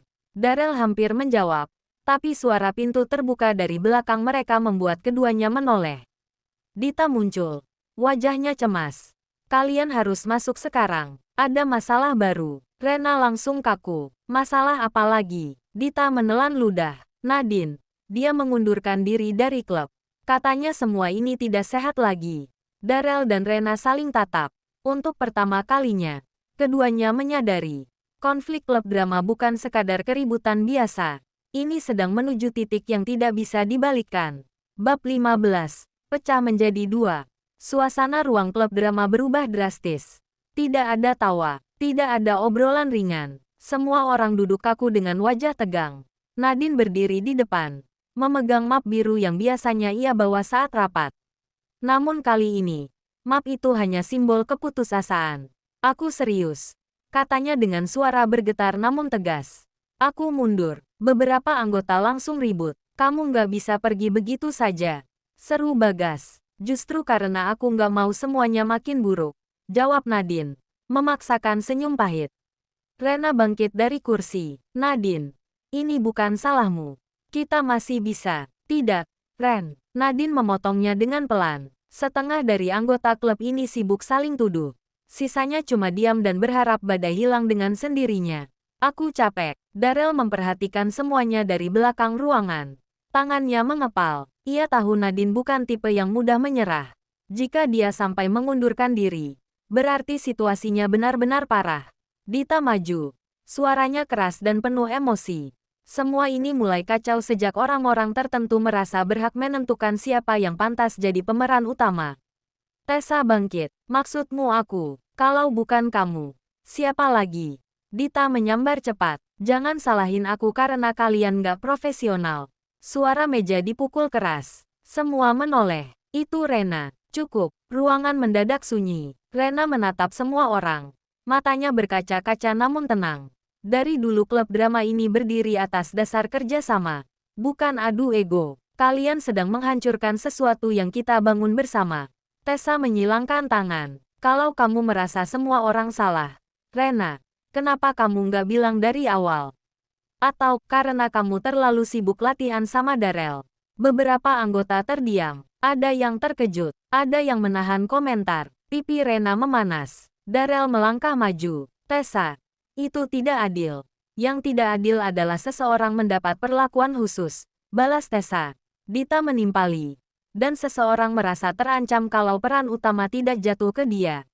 Berhenti. Suara ketua klub, Kak Alvin, akhirnya terdengar. Ia berdiri di depan kelas dengan wajah sangat lelah. Aku sudah dengar cukup. Mulai hari ini, aku bentuk 2 tim produksi. Jika kalian tidak bisa bekerja sama sebagai satu kelompok, kita lihat siapa yang benar-benar mau menyelesaikan proyek ini, dan siapa yang cuma memicu masalah. Semua saling pandang, bingung. 2 tim, ulang Rena. Alvin mengangguk. Tim A dan tim B. 2 versi pementasan, 2 sutradara, 2 pemeran utama. Kita jalankan paralel. Ruangan seperti meledak kecil. Apa? Ini gila. Mana cukup waktu? Alvin mengangkat tangan. Jika kalian mau bertengkar, lakukan dalam batas yang tetap menghasilkan sesuatu. Kalau tidak, aku bubarkan klub ini. Permanen. Ancaman itu membuat semua terdiam. Akhirnya, setelah beberapa detik yang terasa panjang, Alvin berkata, aku sudah bagi timnya. Ia mengangkat 2 lembar kertas. Tim A, dipimpin oleh Rena. Tim B, dipimpin oleh Tessa. Darrell langsung menatap Rena. Rena menatap balik. Meski wajahnya tidak menyiratkan kemenangan, justru beban besar. Andaikan itu saja, lanjut Alvin. Tapi untuk pemeran utama tim A, Darrell, beberapa orang spontan bersuara. Pantas saja, tadi dibilang apa? Deket banget. Darrell hanya menarik napas tajam, mencoba tetap tenang. Lalu Alvin menyebut pemeran utama tim B. Bagas. Bagas terkejut. Aku. Alvin mengangguk. Kamu punya chemistry yang bagus dengan Tessa dalam latihan minggu lalu. Drama pun resmi menjadi perang 2 kubu. Rena dan Tessa berdiri berhadapan seperti 2 pemimpin di medan perang. Mata mereka sama-sama tegas. Tapi alasan di balik ketegasan itu berbeda. Kita lihat siapa yang benar-benar pantas, kata Tessa pelan, dingin. Rena tidak mundur. Aku tidak mau menang. Aku mau anggota klub ini berhenti saling menyakiti.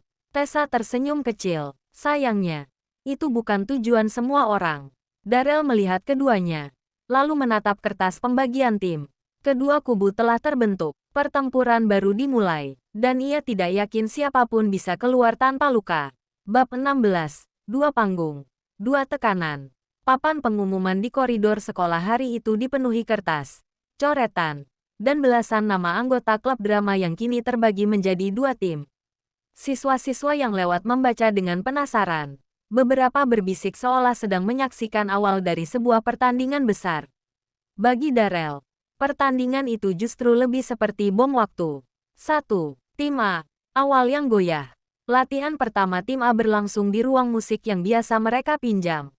Ruangan sempit itu penuh dengan properti seadanya. Kursi lipat, kain tirai, dan papan dialog yang masih kosong. Rena berdiri di depan timnya, memegang naskah yang disiapkan Alvin. Tangannya sedikit gemetar, meski wajahnya berusaha tegar. Baik. Sebelum kita mulai, aku cuma mau bilang satu hal, kata Rena. Aku tahu kondisi klub lagi kacau, tapi aku berharap, setidaknya di tim ini, kita bisa fokus dan saling bantu. Beberapa anggota mengangguk, sebagian lainnya terlihat ragu. Darrell memperhatikan bahwa bahkan di tim A, tidak semua orang senang dengan pembagian peran. Beberapa bisik-bisik soal kenapa dia yang terpilih sebagai pemeran utama. Ia mencoba mengabaikannya. Saat latihan dimulai, Rena mengatur blocking. Darrell dan pemeran lawan mainnya, Sunny, memulai adegan pertama. Namun beberapa menit berjalan, Rena menghentikan latihan. Maaf, bisa kita ulang? Darrell, intonasimu kurang pas. Kamu kelihatan tegang. Darrell mengangguk. Oke, ulang. Mereka mencoba lagi, dan lagi, sampai akhirnya Sunny menghela napas. Ren, Darrell nggak salah. Adegan ini memang berat. Mungkin kamu bisa jelasin maksud emosinya. Rena terdiam. Ia membuka naskah. Mencoba berkata. Namun suaranya terdengar tidak stabil. Maaf, aku cuma ingin semuanya berjalan lancar. Darrell mendekat sedikit. Suaranya rendah agar tak terdengar orang lain. Kamu nggak perlu memaksakan diri. Rena menelan ludah. Aku takut gagal. Kalau tim kita kacau, semuanya akan menyalahkan aku. Darrell ingin bicara lebih banyak. Tapi latihan harus terus berjalan.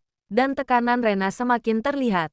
Setiap kesalahan kecil membuatnya menghentikan adegan. Memperbaiki, lalu mengulanginya lagi.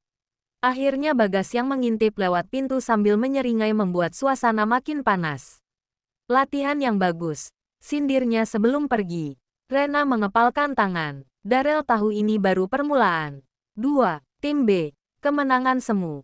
Sementara itu, Tim B berlatih di aula lama sekolah, tempat yang lebih besar dan jauh dari keributan.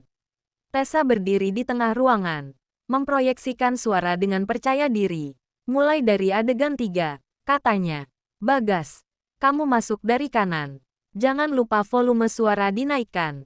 Bagas, yang biasanya santai, terlihat bersemangat. Siap, Kapten. Tim B justru tampak lebih kompak. Mereka tertawa, saling membantu. Bahkan beberapa sudah memikirkan kostum dan tata panggung. Namun di balik kekompakan itu, ada sesuatu yang tersembunyi.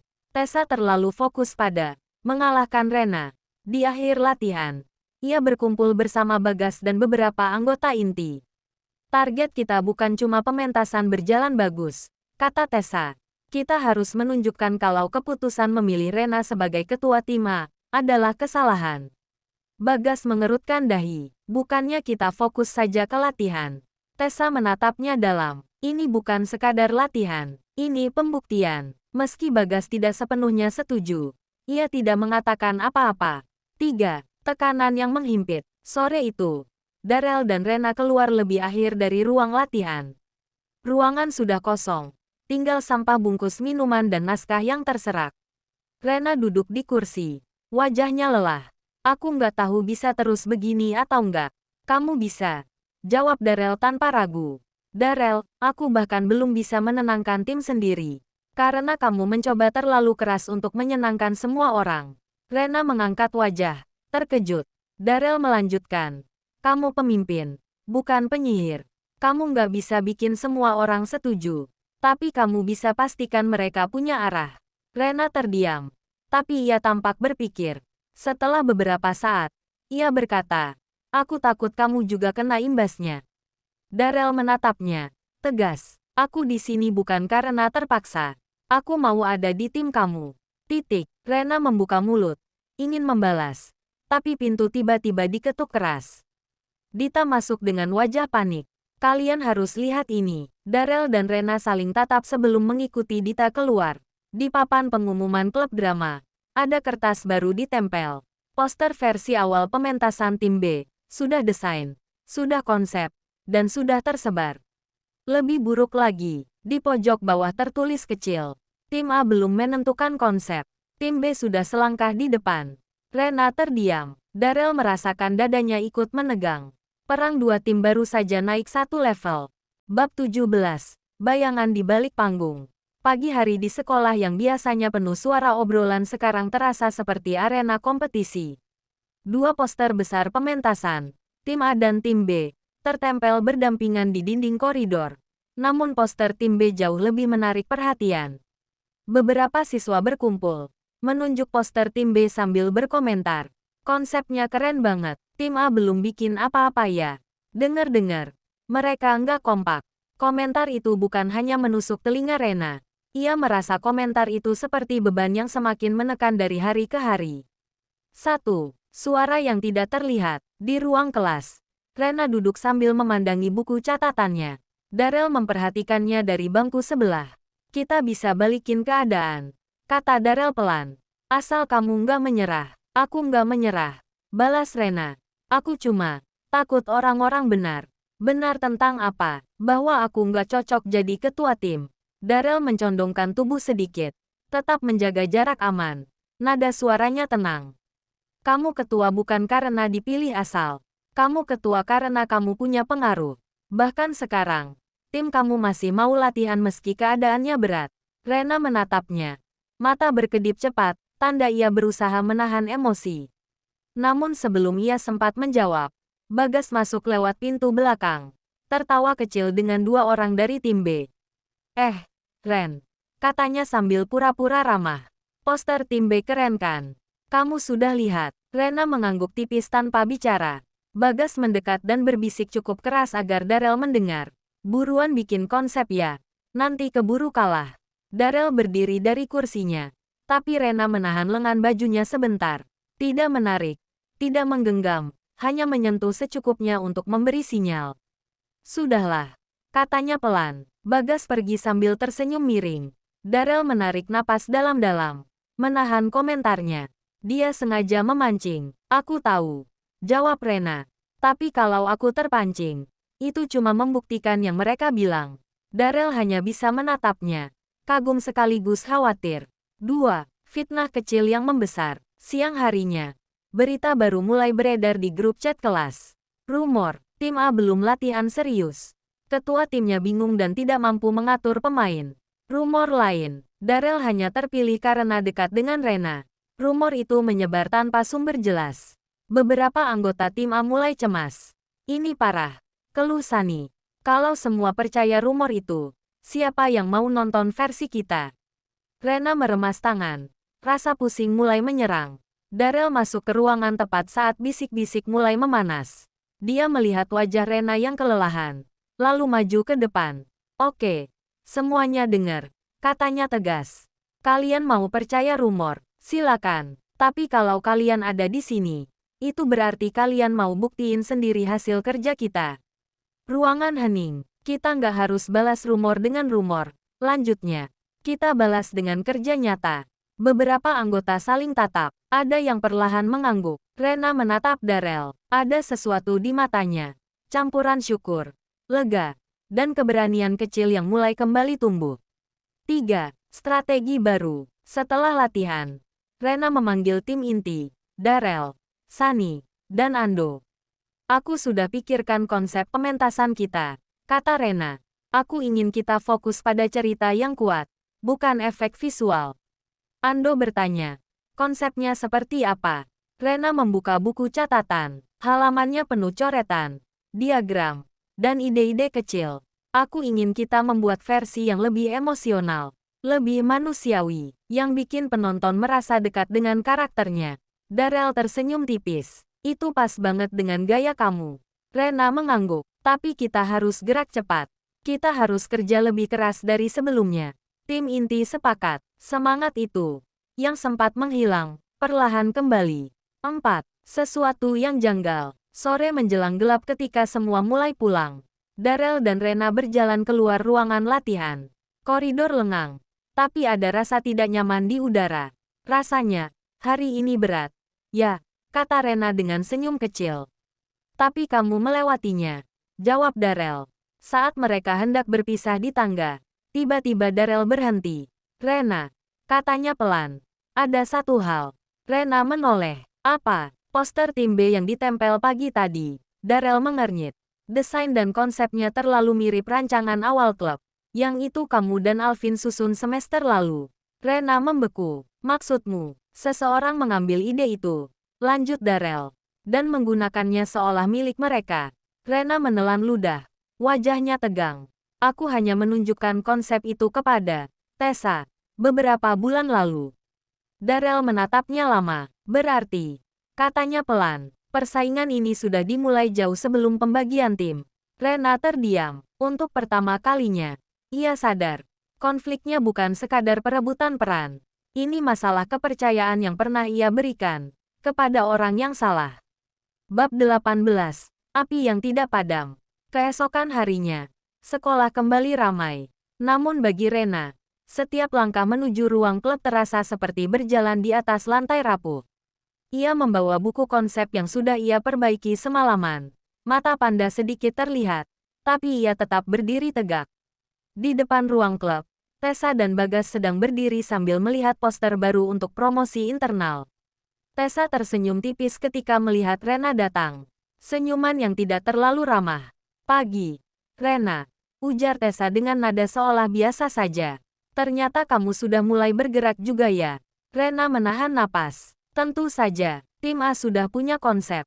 Oh, Tessa menaikkan alis. Ide sendiri, atau inspirasi dari tempat lain. Darrell yang baru datang mendengar kalimat itu.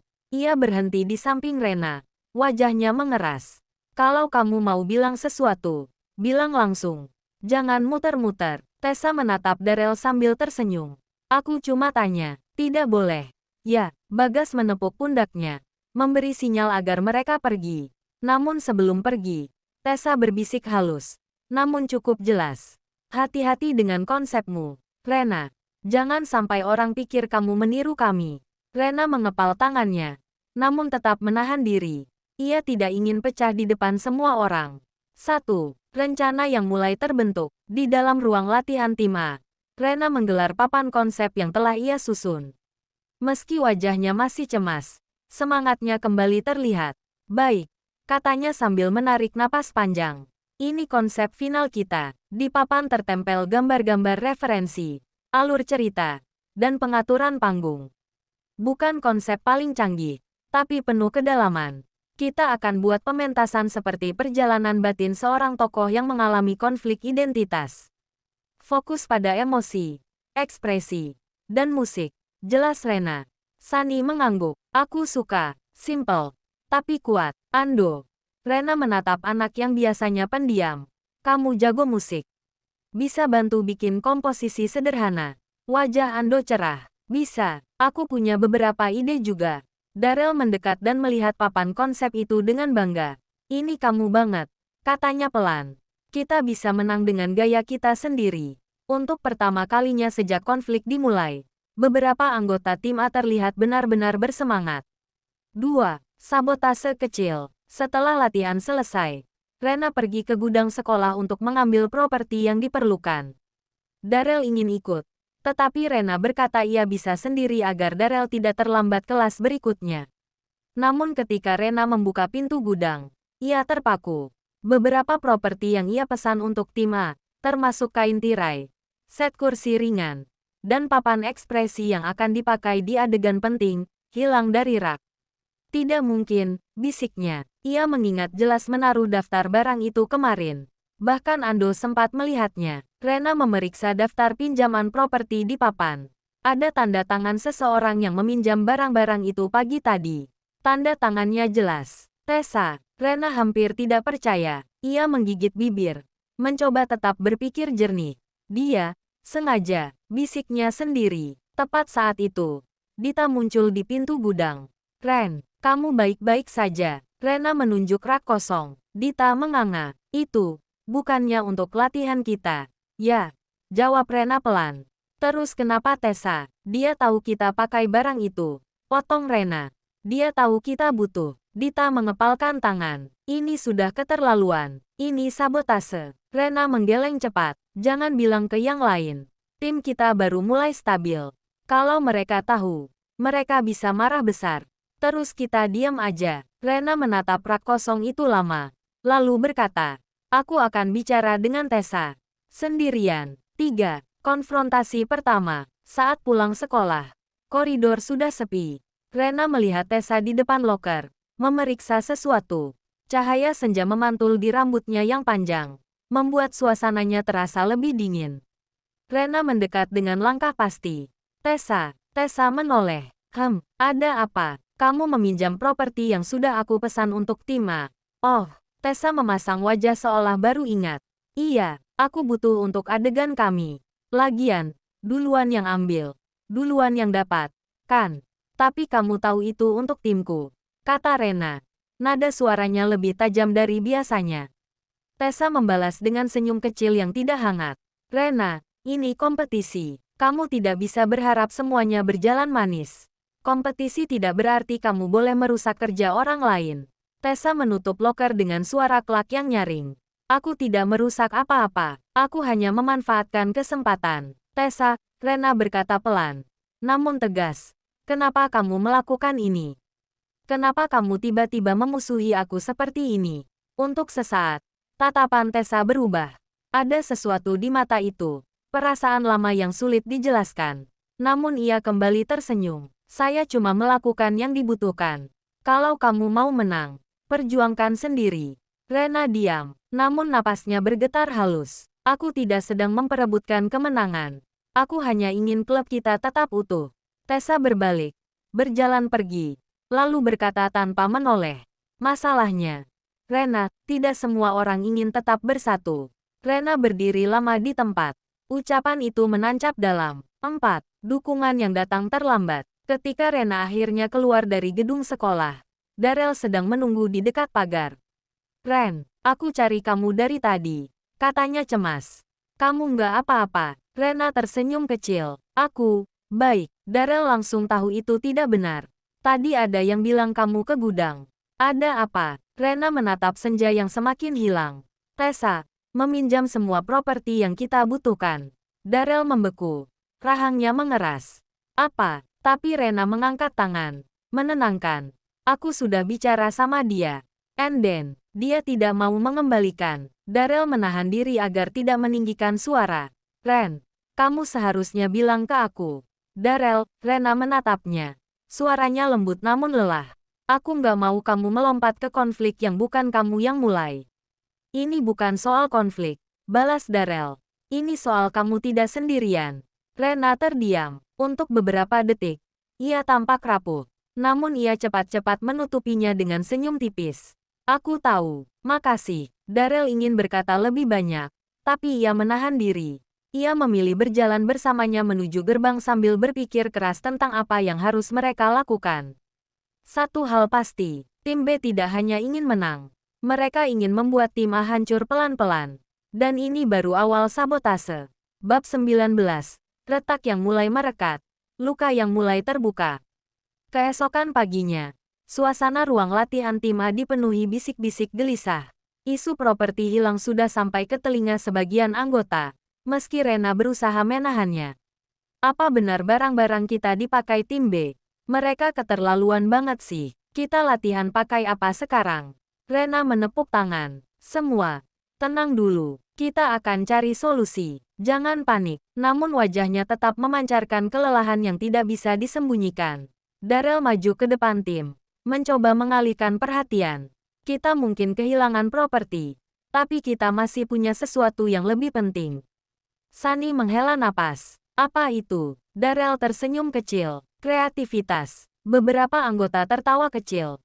Sedikit menghapus ketegangan. 1. Rencana darurat. Aku punya ide.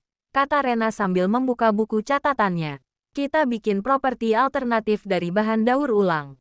Ando langsung berdiri. Aku bisa ambil kardus besar dari ruang ekskul seni. Ada banyak yang nggak dipakai. Sunny menambahkan. Aku bisa bawa kain bekas dari rumah. Mamaku punya banyak. Dan aku. Darrell berhenti sejenak. Aku bisa minta bantu klub desain untuk buat backdrop sederhana. Rena menatapnya. Heran sekaligus terharu. Kamu yakin mereka mau? Darrell mengangguk. Aku kenal beberapa anak di sana. Mereka bantu asalkan kita jelasin situasinya. Tim A mulai bergerak dengan kecepatan penuh. Beberapa jam kemudian, ruangan sudah dipenuhi gunting, spidol, kain sobek, cat air, dan gelas plastik bekas yang berubah menjadi properti miniatur. Seseorang berkata, ini sih udah mirip proyek seni daripada latihan drama. Tapi untuk pertama kalinya dalam beberapa hari, Rena melihat senyum tulus dari seluruh timnya. Mereka bekerja keras, bercanda, bahkan membantu satu sama lain tanpa memikirkan tim lawan. Dan di tengah kekacauan warna dan potongan kardus itu, Darrell mendekat ke Rena. Kamu lihat, katanya pelan. Mereka mau ikut kamu. Itu bukti kalau kamu pemimpin yang baik. Rena menunduk sebentar. Mereka baik karena mereka peduli. Bukan karena aku hebat. Darrell tersenyum samar. Itu justru bikin kamu pemimpin yang sebenarnya. Kata-kata itu membuat nafas Rena terasa lebih ringan. 2. Tim B bergerak lebih cepat. Sementara tim A sibuk berkreasi darurat, tim B sedang latihan di aula besar. Mereka sudah punya properti lengkap, bahkan lebih dari yang dijadwalkan. Tessa masuk sambil membawa speaker baru.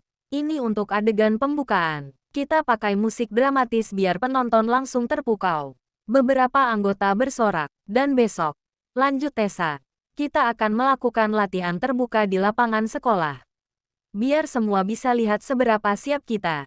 Bagas mengernyit. Latihan terbuka. Kamu yakin gak ribut nanti? Tentu saja tidak. Balas Tessa. Kita cuma menunjukkan kemampuan. Kalau ada yang merasa tersinggung, itu urusan mereka. Bagas tidak membalas. Tapi ekspresinya menunjukkan dia mulai tidak nyaman dengan arah yang diambil Tessa. Tetap saja. Ia ikut karena Tessa memimpin. Dan ia sudah terlanjur berada di pihaknya. 3. Bayangan yang mengintai. Sore hari. Setelah latihan tim A selesai, Rena keluar sendirian ke kantin untuk membeli minum. Ia merasa butuh udara sebentar. Namun ketika melewati lorong samping, ia mendengar suara dua siswa yang bukan anggota klub drama. Aku dengar tim B bakal adain showcase besok. Serius? Wah. Tim A abis sih kalau gitu. Kasihan ketua barunya. Kayaknya dia stres berat. Rena berhenti. Menundukkan kepala. Ia mencoba tersenyum meski tidak ada yang melihat. Stres berat. Ya, mungkin benar. Gumamnya pelan. Saat ia hendak berbalik, seseorang memanggilnya. Rena, itu Bagas. Ia berdiri dengan wajah setengah ragu. Seolah tidak yakin harus bicara atau tidak. Rena menarik napas. Ada apa? Gas. Bagas mendekat perlahan. Aku cuma mau bilang, soal properti yang Tessa ambil, itu bukan aku yang usul. Aku tahu. Rena menjawab dengan lembut. Kamu bukan tipe orang yang melakukan itu. Bagas tampak lega mendengarnya.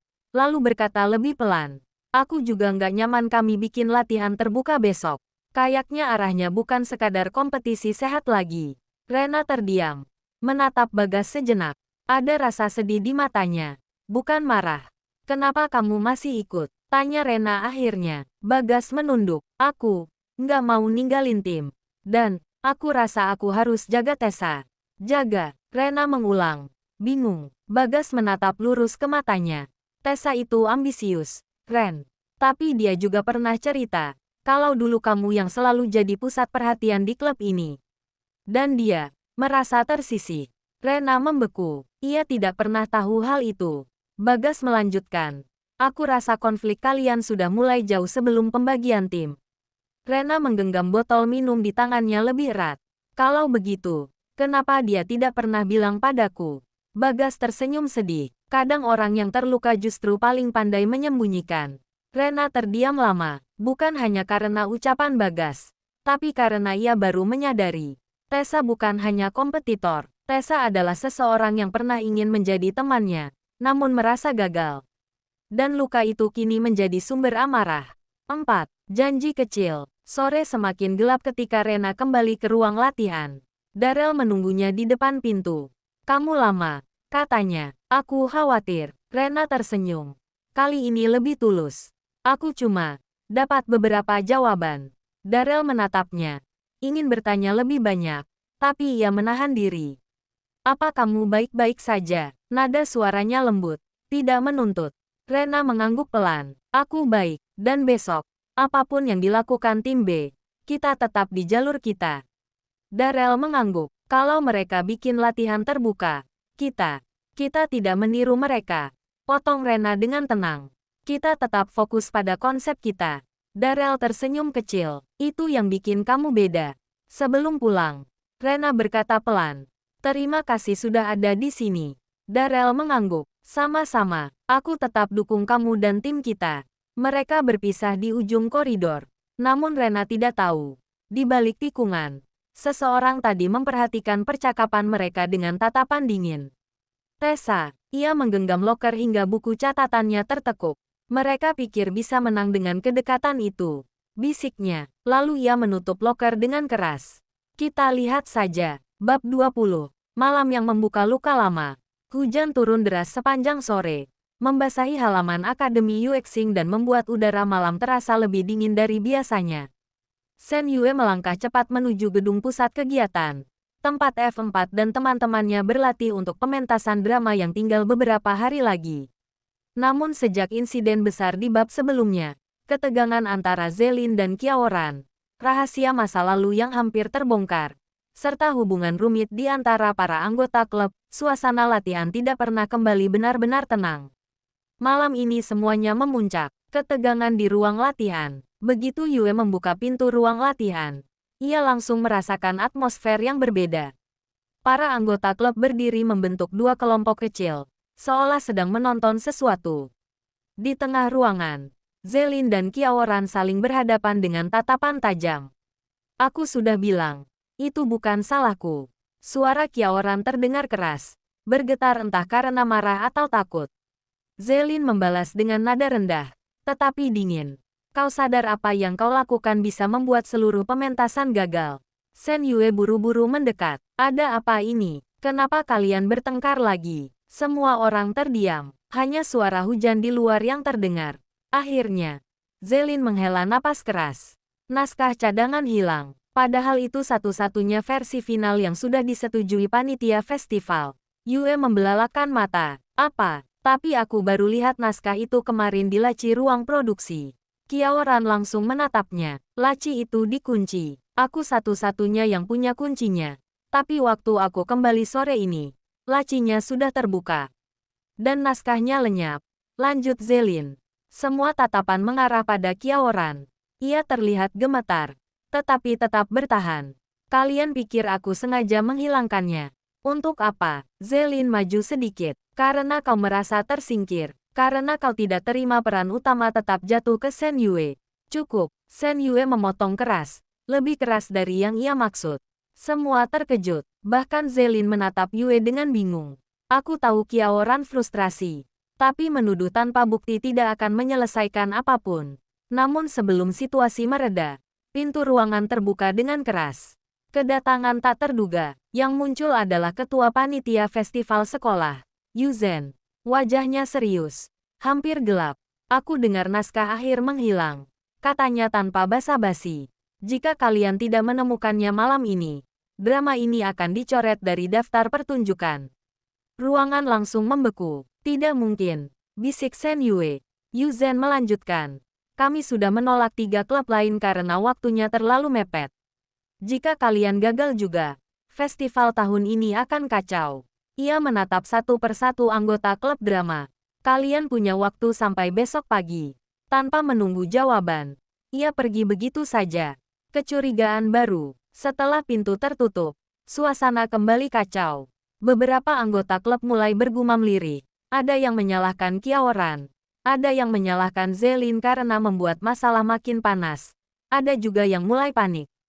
Shen Yue mengusap wajahnya. Semua tenang dulu. Kita harus menemukan naskah itu. Zelin menatap Yue lama. Kemudian berkata, aku akan memeriksa ruang produksi lagi. Kau ikut. Nada suaranya tidak sekeras sebelumnya. Ada sedikit rasa menyesal yang terselip. Yue mengangguk. Namun ketika mereka hendak pergi, Qiaoran menahan lengan Yue. Aku punya sesuatu untuk dikatakan.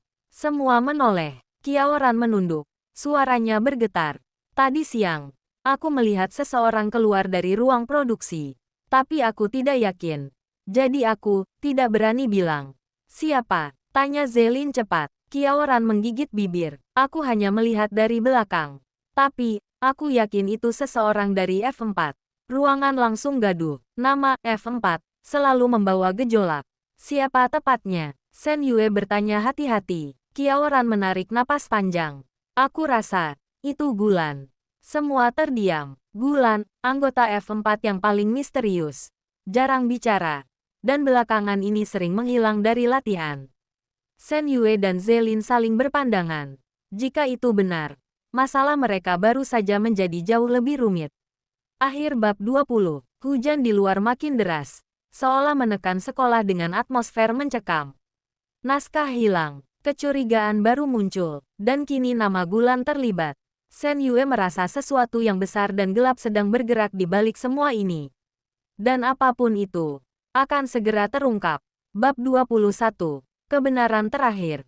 Hujan sudah berhenti ketika malam merayap menuju dini hari. Cahaya lampu koridor Akademi Yuexing redup, memantul di lantai yang masih basah. Shen Yue berjalan pelan mengikuti Zelin menuju ruang produksi. Ada yang berbeda malam ini, seolah seluruh sekolah menahan napas. Semua akan berakhir di sini. Pencarian di malam terakhir. Yue, bisik Zelin. Kalau benar Gulan yang mengambilnya, Aku tidak yakin apa alasannya. Aku juga, jawab Yue. Tapi kita tidak boleh langsung menghakimi. Saat mereka tiba di depan ruang produksi, pintunya sedikit terbuka. Zelin langsung waspada. Tunggu di sini, katanya. Namun Yue justru maju duluan. Mereka mendorong pintu, dan mendapati seseorang berdiri membelakangi mereka. Gulan, dalam genggamannya, ada sebuah map coklat tebal. Map naskah, konfrontasi yang tak terelakkan. Gulan, suara Yue hampir bergetar. Pemuda itu menutup map pelan, lalu menoleh. Wajahnya terlihat lelah, namun tidak marah. Kalian akhirnya datang. Zelin maju satu langkah. Kenapa kau ambil naskah itu? Gulan menatap mereka lama, kemudian berkata dengan suara rendah. Karena aku ingin melindungi klub drama. Mereka berdua terdiam. Gulan menjelaskan. Panitia festival sedang diserang rumor.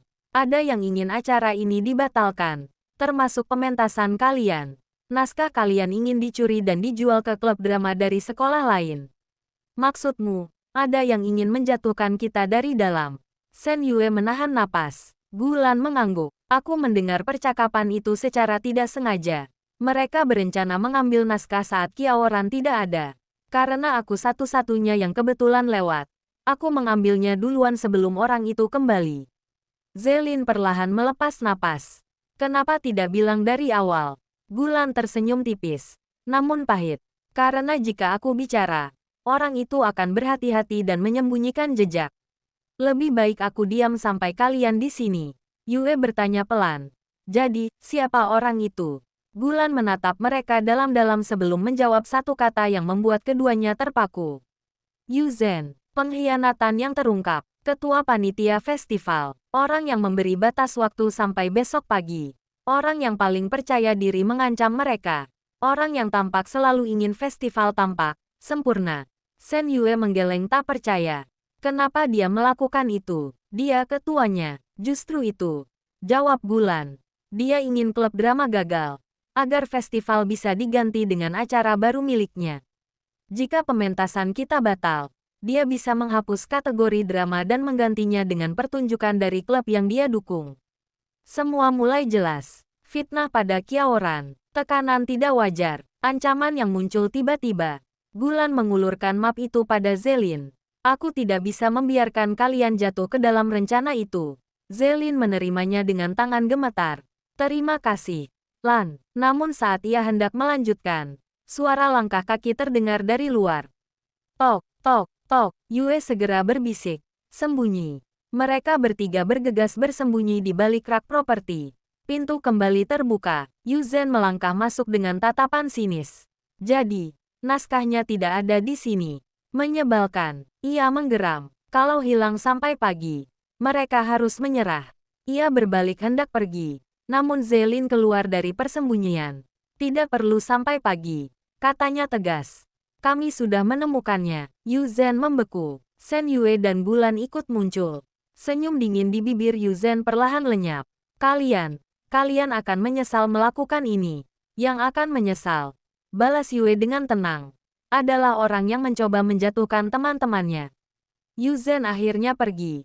Wajahnya pucat dan penuh kekalahan. Fajar kemenangan. Keesokan paginya, kabar tentang tindakannya tersebar ke seluruh panitia. Yu Zhen dicopot dari posisinya. Dan festival tetap berjalan sesuai rencana semula. Klub drama tampil dengan naskah utuh dan persatuan baru yang lebih kuat dari sebelumnya. Pementasan mereka menjadi sorotan malam festival. Bukan hanya karena aktingnya yang bagus, tetapi karena perjalanan mereka menghadapi intrik yang hampir menghancurkan segalanya. Dan setelah pementasan selesai, Yue berdiri bersama F4 di luar gedung, menatap lampu-lampu malam festival yang berkilau. Zelin mendekatinya. Kau hebat, Yue. Jika bukan karena keberanianmu, kita mungkin sudah menyerah. Yue tersenyum kecil. Kalian juga hebat. Kita menyelesaikannya bersama. Gulan muncul dari belakang dengan ekspresi santai untuk pertama kalinya. Kau pantas menjadi pusat cerita ini. Bukan aku. Bantah Yue pelan. Kita semua. Malam festival itu menjadi akhir yang hangat. Akhir dari sebuah perjalanan penuh konflik, persahabatan, dan keberanian. Namun juga awal baru yang tak kalah luas. Karena bagi Shen Yue dan F4, Cerita mereka belumlah selesai, tapi buku pertama ini akhirnya resmi ditutup. Epilog. Setelah tirai tertutup, beberapa minggu setelah festival, kehidupan di Akademi Yuexing kembali tenang. Namun bagi Shen Yue dan teman-temannya, banyak hal sudah berubah. Musim semi mulai datang. Bunga-bunga di halaman sekolah bermekaran. Sama seperti hubungan dan mimpi-mimpi yang perlahan tumbuh kembali dari puing konflik sebelumnya. Persahabatan yang terkokohkan. Shen Yue berjalan di taman belakang sekolah sambil membawa buku catatan baru. Langkahnya ringan, lebih ringan daripada beberapa bulan terakhir. Di bangku taman, F4 sudah menunggunya. Zelin dengan senyum kecilnya yang jarang terlihat. Gulan yang kini lebih banyak berbicara daripada tersenyum dingin. Serta dua anggota lain yang sibuk berdebat hal sepele seperti biasa. Yue, kau telat. Keluh salah satu dari mereka. Aku hanya 3 menit. Jawab Yue sambil duduk. Zelin menatapnya. 3 menit yang membuat kami kehilangan matahari pagi. Masa? Yue tertawa. Rasanya hangat. Seperti rumah. Kiaoran dan awal baru. Tak jauh dari sana, Kiaoran sedang berbicara dengan beberapa anggota klub drama baru. Setelah kejadian besar itu, ia diberi kesempatan menjadi wakil ketua klub untuk periode berikutnya. Saat ia melihat Yue, ia melambai kecil. Terima kasih untuk tidak menyerah padaku, katanya saat mereka sempat berbicara empat mata. Yue hanya menggeleng. Kita semua pernah hampir tenggelam. Yang penting, kita mau saling menarik naik. Dan Kiaoran tersenyum. Senyum yang dulu jarang terlihat. Masa depan yang masih terbuka. Sebelum bel masuk berbunyi, Zelin menatap Yue sejenak. Tatapannya lembut namun penuh arti. Kau sadarkan, katanya pelan. Sejak kejadian itu, semua orang berubah. Termasuk kita. Shen Yue menunduk sedikit. Merasa jantungnya berdetak lebih cepat. Bukan karena tekanan, tetapi karena sesuatu yang lebih hangat. Hubungan mereka masih samar. Belum jelas kemana arah akhirnya. Tapi untuk pertama kalinya, Yue merasa tidak perlu terburu-buru menemukan jawabannya. Ya, katanya. Tapi aku suka perubahan itu. Zelin mengangguk. Kalau begitu, mari kita lihat kemana semuanya membawa kita. Bel sekolah berbunyi. Siswa-siswa mulai berjalan cepat menuju kelas. Sementara Yue dan F4 melangkah bersama. Bahu-membahu seperti sekumpulan langit yang berbeda namun saling melengkapi. Tirai mungkin sudah tertutup, tapi cerita mereka, kisah persahabatan, mimpi, dan cinta yang masih bersemi, baru saja memasuki babak baru. Tamat.